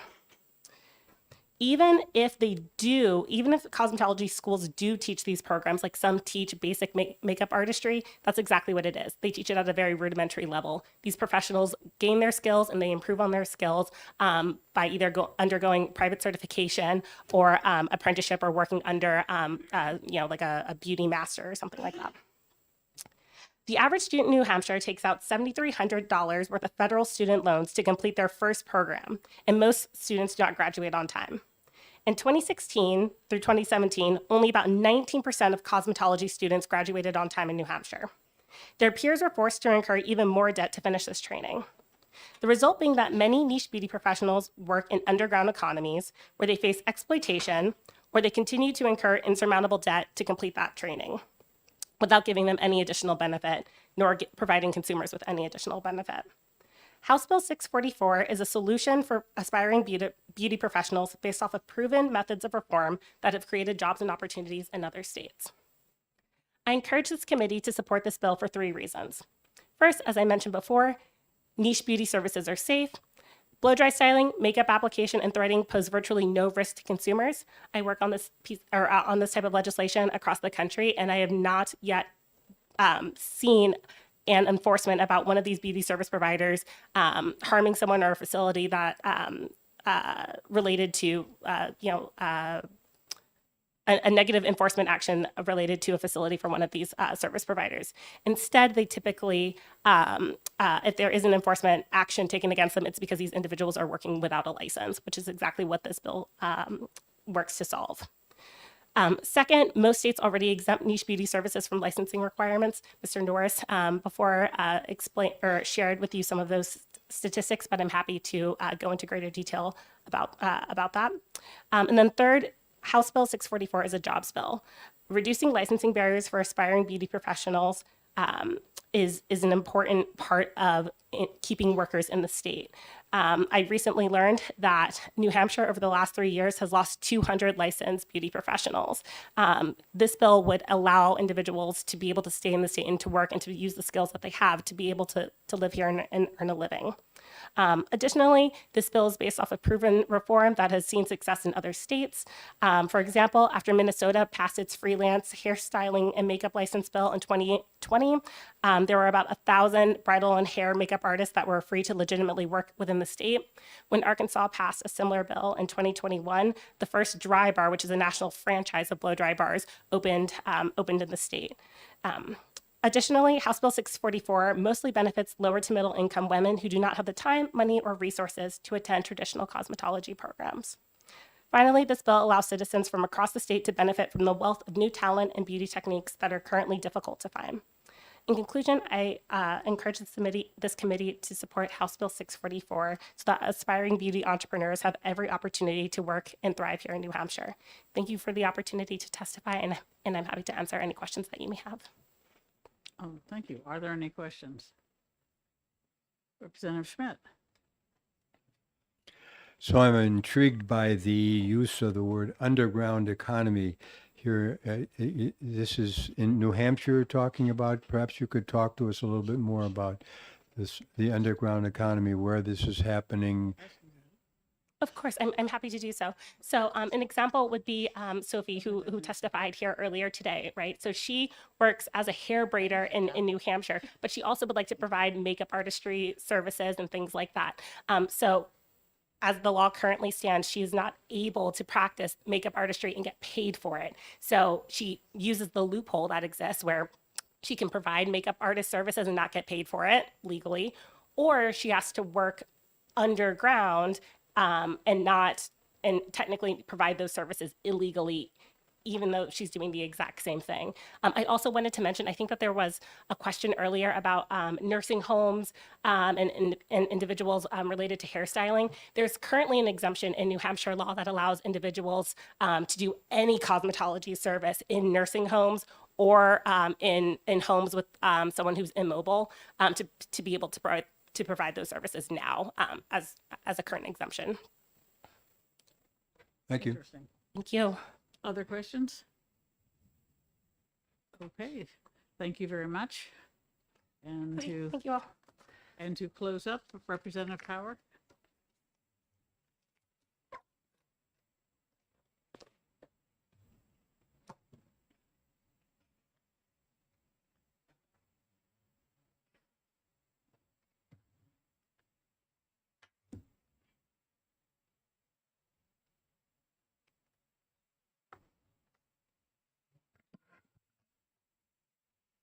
Thank you, Madam Chair and honorable committee members. I'm truly glad to be here to be able to testify on my bill. Unfortunately, I was unable to introduce the bill because I've been in executive session in my committee, municipal and county government, since this morning. So thankfully we ended and I was able to catch the end of this hearing. So for the record, I am Representative Diane Power. I represent the towns of Brookline, Mason, and Greenville in Hillsborough County, District 36. So I'm going to modify what I'm going to say because it's not a bill introduction. So I would like to speak now on why this bill is needed, to reiterate perhaps what prior witnesses testified. This bill addresses overburdensome licensing requirements for individuals who wish to provide any of the 3 niche beauty services to clients here in New Hampshire. And those niche beauty services are shampoo and blow dry styling, threading, and makeup application. Under current state statute, individuals who desire to provide these limited beauty services to clients, they must have a full cosmetology, barbering, and aesthetics license issued by the state. This creates unnecessary barriers to employment and it inhibits entrepreneurship for a number of reasons. Niche beauty salons are unlike traditional full-service salons because they offer services that are, they're limited services, they're very specific, and these services are inherently safe. They do not involve the use of potentially dangerous chemicals or tools. For example, threading salons offer unwanted hair removal using cotton thread. And threading is among the safest and most natural forms of hair removal. Threading does not involve the use of artificial chemicals, waxes, or sharp tools.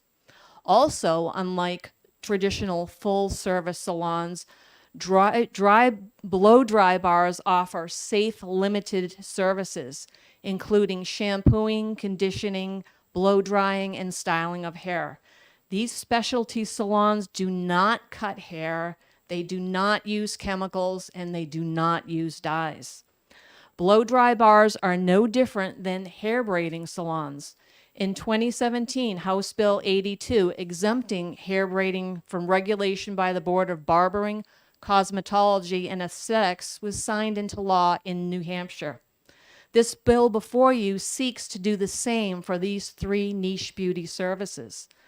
Notably, 2022 House Bill 1167, which I was the prime sponsor of last year, it was a niche beauty bill. That bill, as a result of it going through the process here, it passed the House and it went to the Senate. There was feedback because it included a 4th niche beauty service, and that was eyelash extensions. During hearings and testimony, there was a lot of concern with that particular niche beauty service. And I listened to that feedback back. And this year, when I refiled the bill, I removed eyelash extensions from the bill. Moreover, niche beauty salons are unlike traditional full-service salons because they offer services that people perform every day in their own homes. For these tasks, the supplies, the tools, shampoo, blow dryers, brushes, combs, makeup, and cotton thread, they're readily available and they're purchased and they are used by children and adults every day. What's more, these niche beauty services involve skills that are primarily learned at home outside of cosmetology schools. Currently, in order to become a licensed beauty provider in the state of New Hampshire, a person must first invest substantial time and money, and they oftentimes incur significant financial debt in order to attend a cosmetology program and then pass the state licensing exams. In New Hampshire, the average cosmetology program costs over $19,000. And on top of that, a person must pay about $200 in exam fees. Undoubtedly, this process is time-consuming, costly, and unjustifiable. Also, these occupational licensing requirements disproportionately affect economically disadvantaged individuals, the majority of which are women. Existing laws prescribing these requirements are an unnecessary barrier to employment, and it makes it difficult for people who want to provide niche beauty services to be able to earn a living for themselves and their families. And as we heard in prior testimony, that sometimes and oftentimes these individuals are forced to work underground. In addition, these unnecessary requirements, they harm consumers and they hurt our economy by limiting the number of niche beauty providers. So lastly, how does this bill address the issue at hand? The solution that the bill provides is straightforward. First, the bill defines the limited scope of practice for the following 3 niche beauty services: shampooing and blow-dry styling, threading, and makeup application. And the bill exempts these 3 niche beauty services from individual and facility license requirements, similar to the 2017 hair braiding bill. And second, this bill repeals the requirement for individual booth licensure for independently operated booths attached to or within a licensed salon or barbershop. This provision has been included at the request of the New Hampshire OPLC. In conclusion, consumer demand for niche beauty services is quickly growing across the country. Overburdensome licensing requirements hurts workers, customers, and our economy. Similar to the hair braiding bill in 2017 that is now law, this bill removes the unnecessary red tape for individuals seeking to work in the niche beauty industry. This bill benefits workers, employers, and consumers in the Granite State by creating greater access to skilled labor and beauty services, which in turn boosts our economy. And lastly, this bill upholds the current laws for the practice of licensed barbering, cosmetology, and aesthetics professionals offering the full scope of beauty services. That concludes my testimony, Madam Chair. Thank you. Are there any questions? Representative Schmidt. Defer to Representative Hebert for, she tied me, but you looked in my direction first. You drew the short straw, Representative Schmidt. Asked your question. Okay, so, thank you. Thank you for your testimony, Representative, and although I heard way too many burdensomes here, I found your burdensome references Representative burdensome. So, how many of these niche salons are there currently in New Hampshire? Roughly, I don't expect an exact count.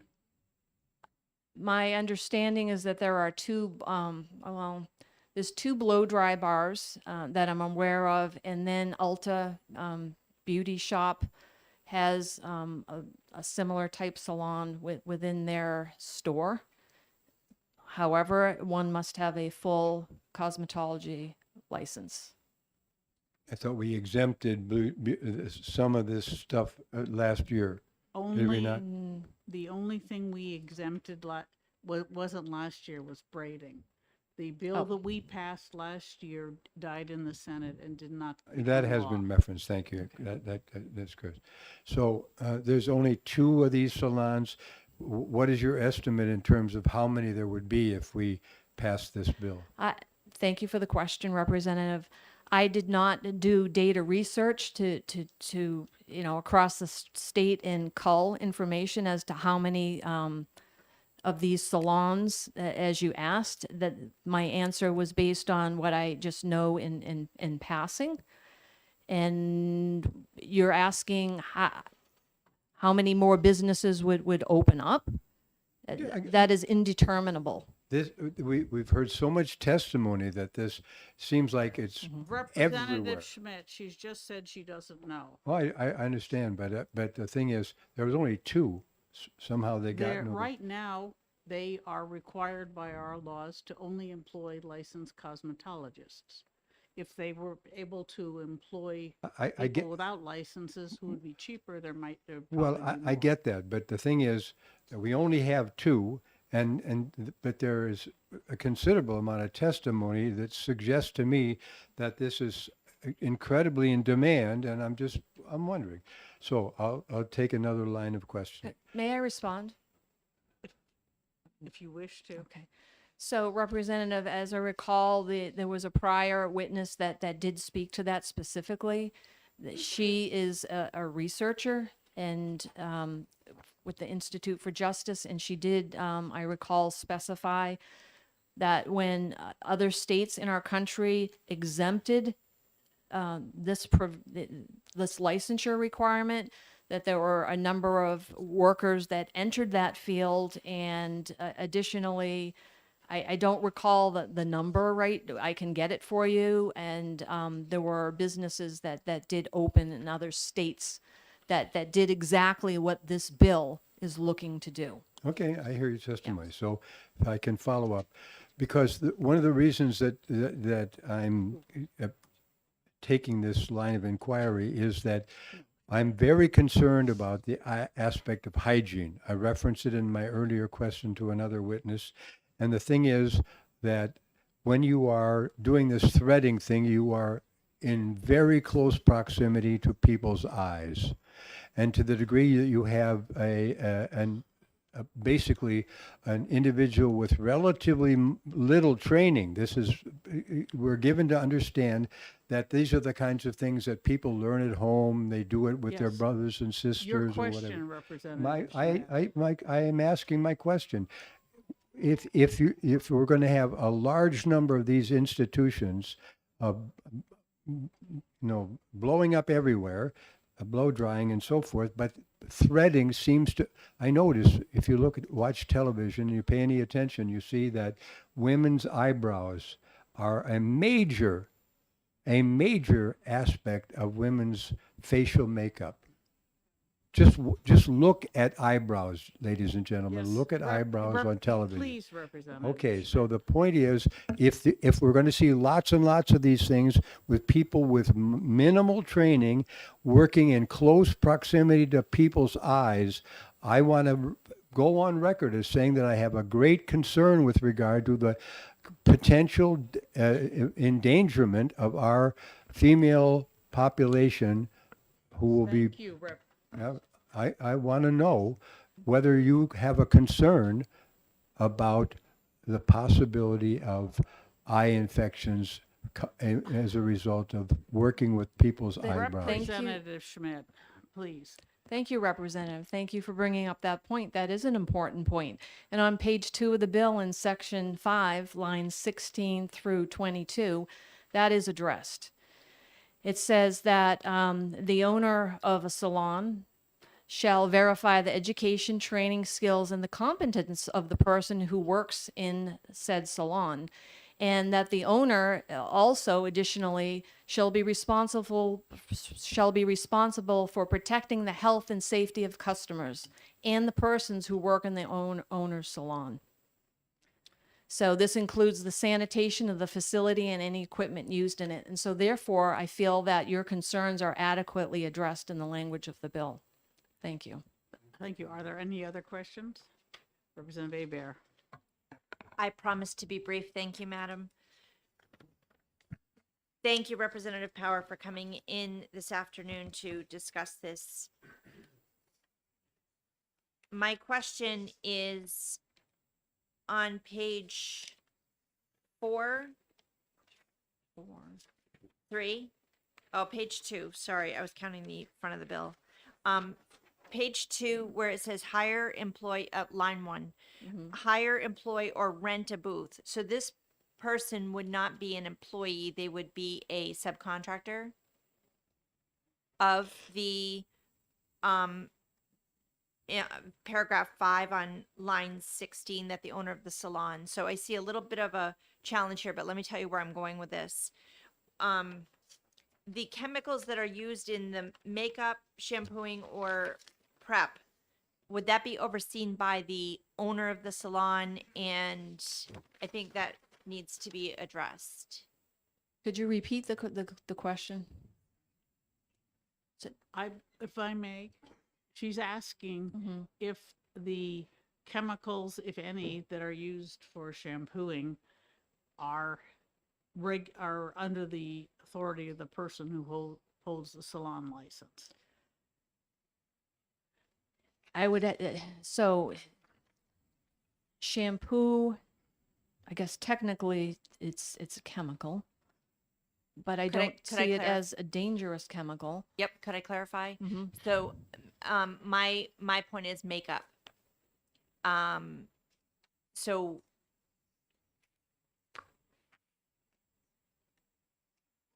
I think we can let the subcommittee worry about that. You're on the subcommittee. Okay, any other questions? Okay, thank you very much. Thank you. Is there anybody else who wishes to testify on House Bill 644? All right, seeing none, I will close the hearing. It will go to the licensing subcommittee. We have, the committee work will resume next Wednesday. There are two subcommittees. I'm replacing you on the one that you're on. Yeah, we kick you out. He had to work. I know he does. It happens. It was just a joke, Carol. It don't worry. happens to people. No, yes, Not that you don't have enough to think about, but Matt Wilhelm. Yes. Is going to, if it's okay with you, go to replace, what's her name, Julie Smith. okay. On that A real person. subcommittee, I think she's on my. Whatever. Okay. Okay, that's fine. I have no I'm problem. just trying to fill holes. No, that's, she hasn't been involved as yet. So, I'm sure he'll be able to do at least as good a job as she could. I hope, do you know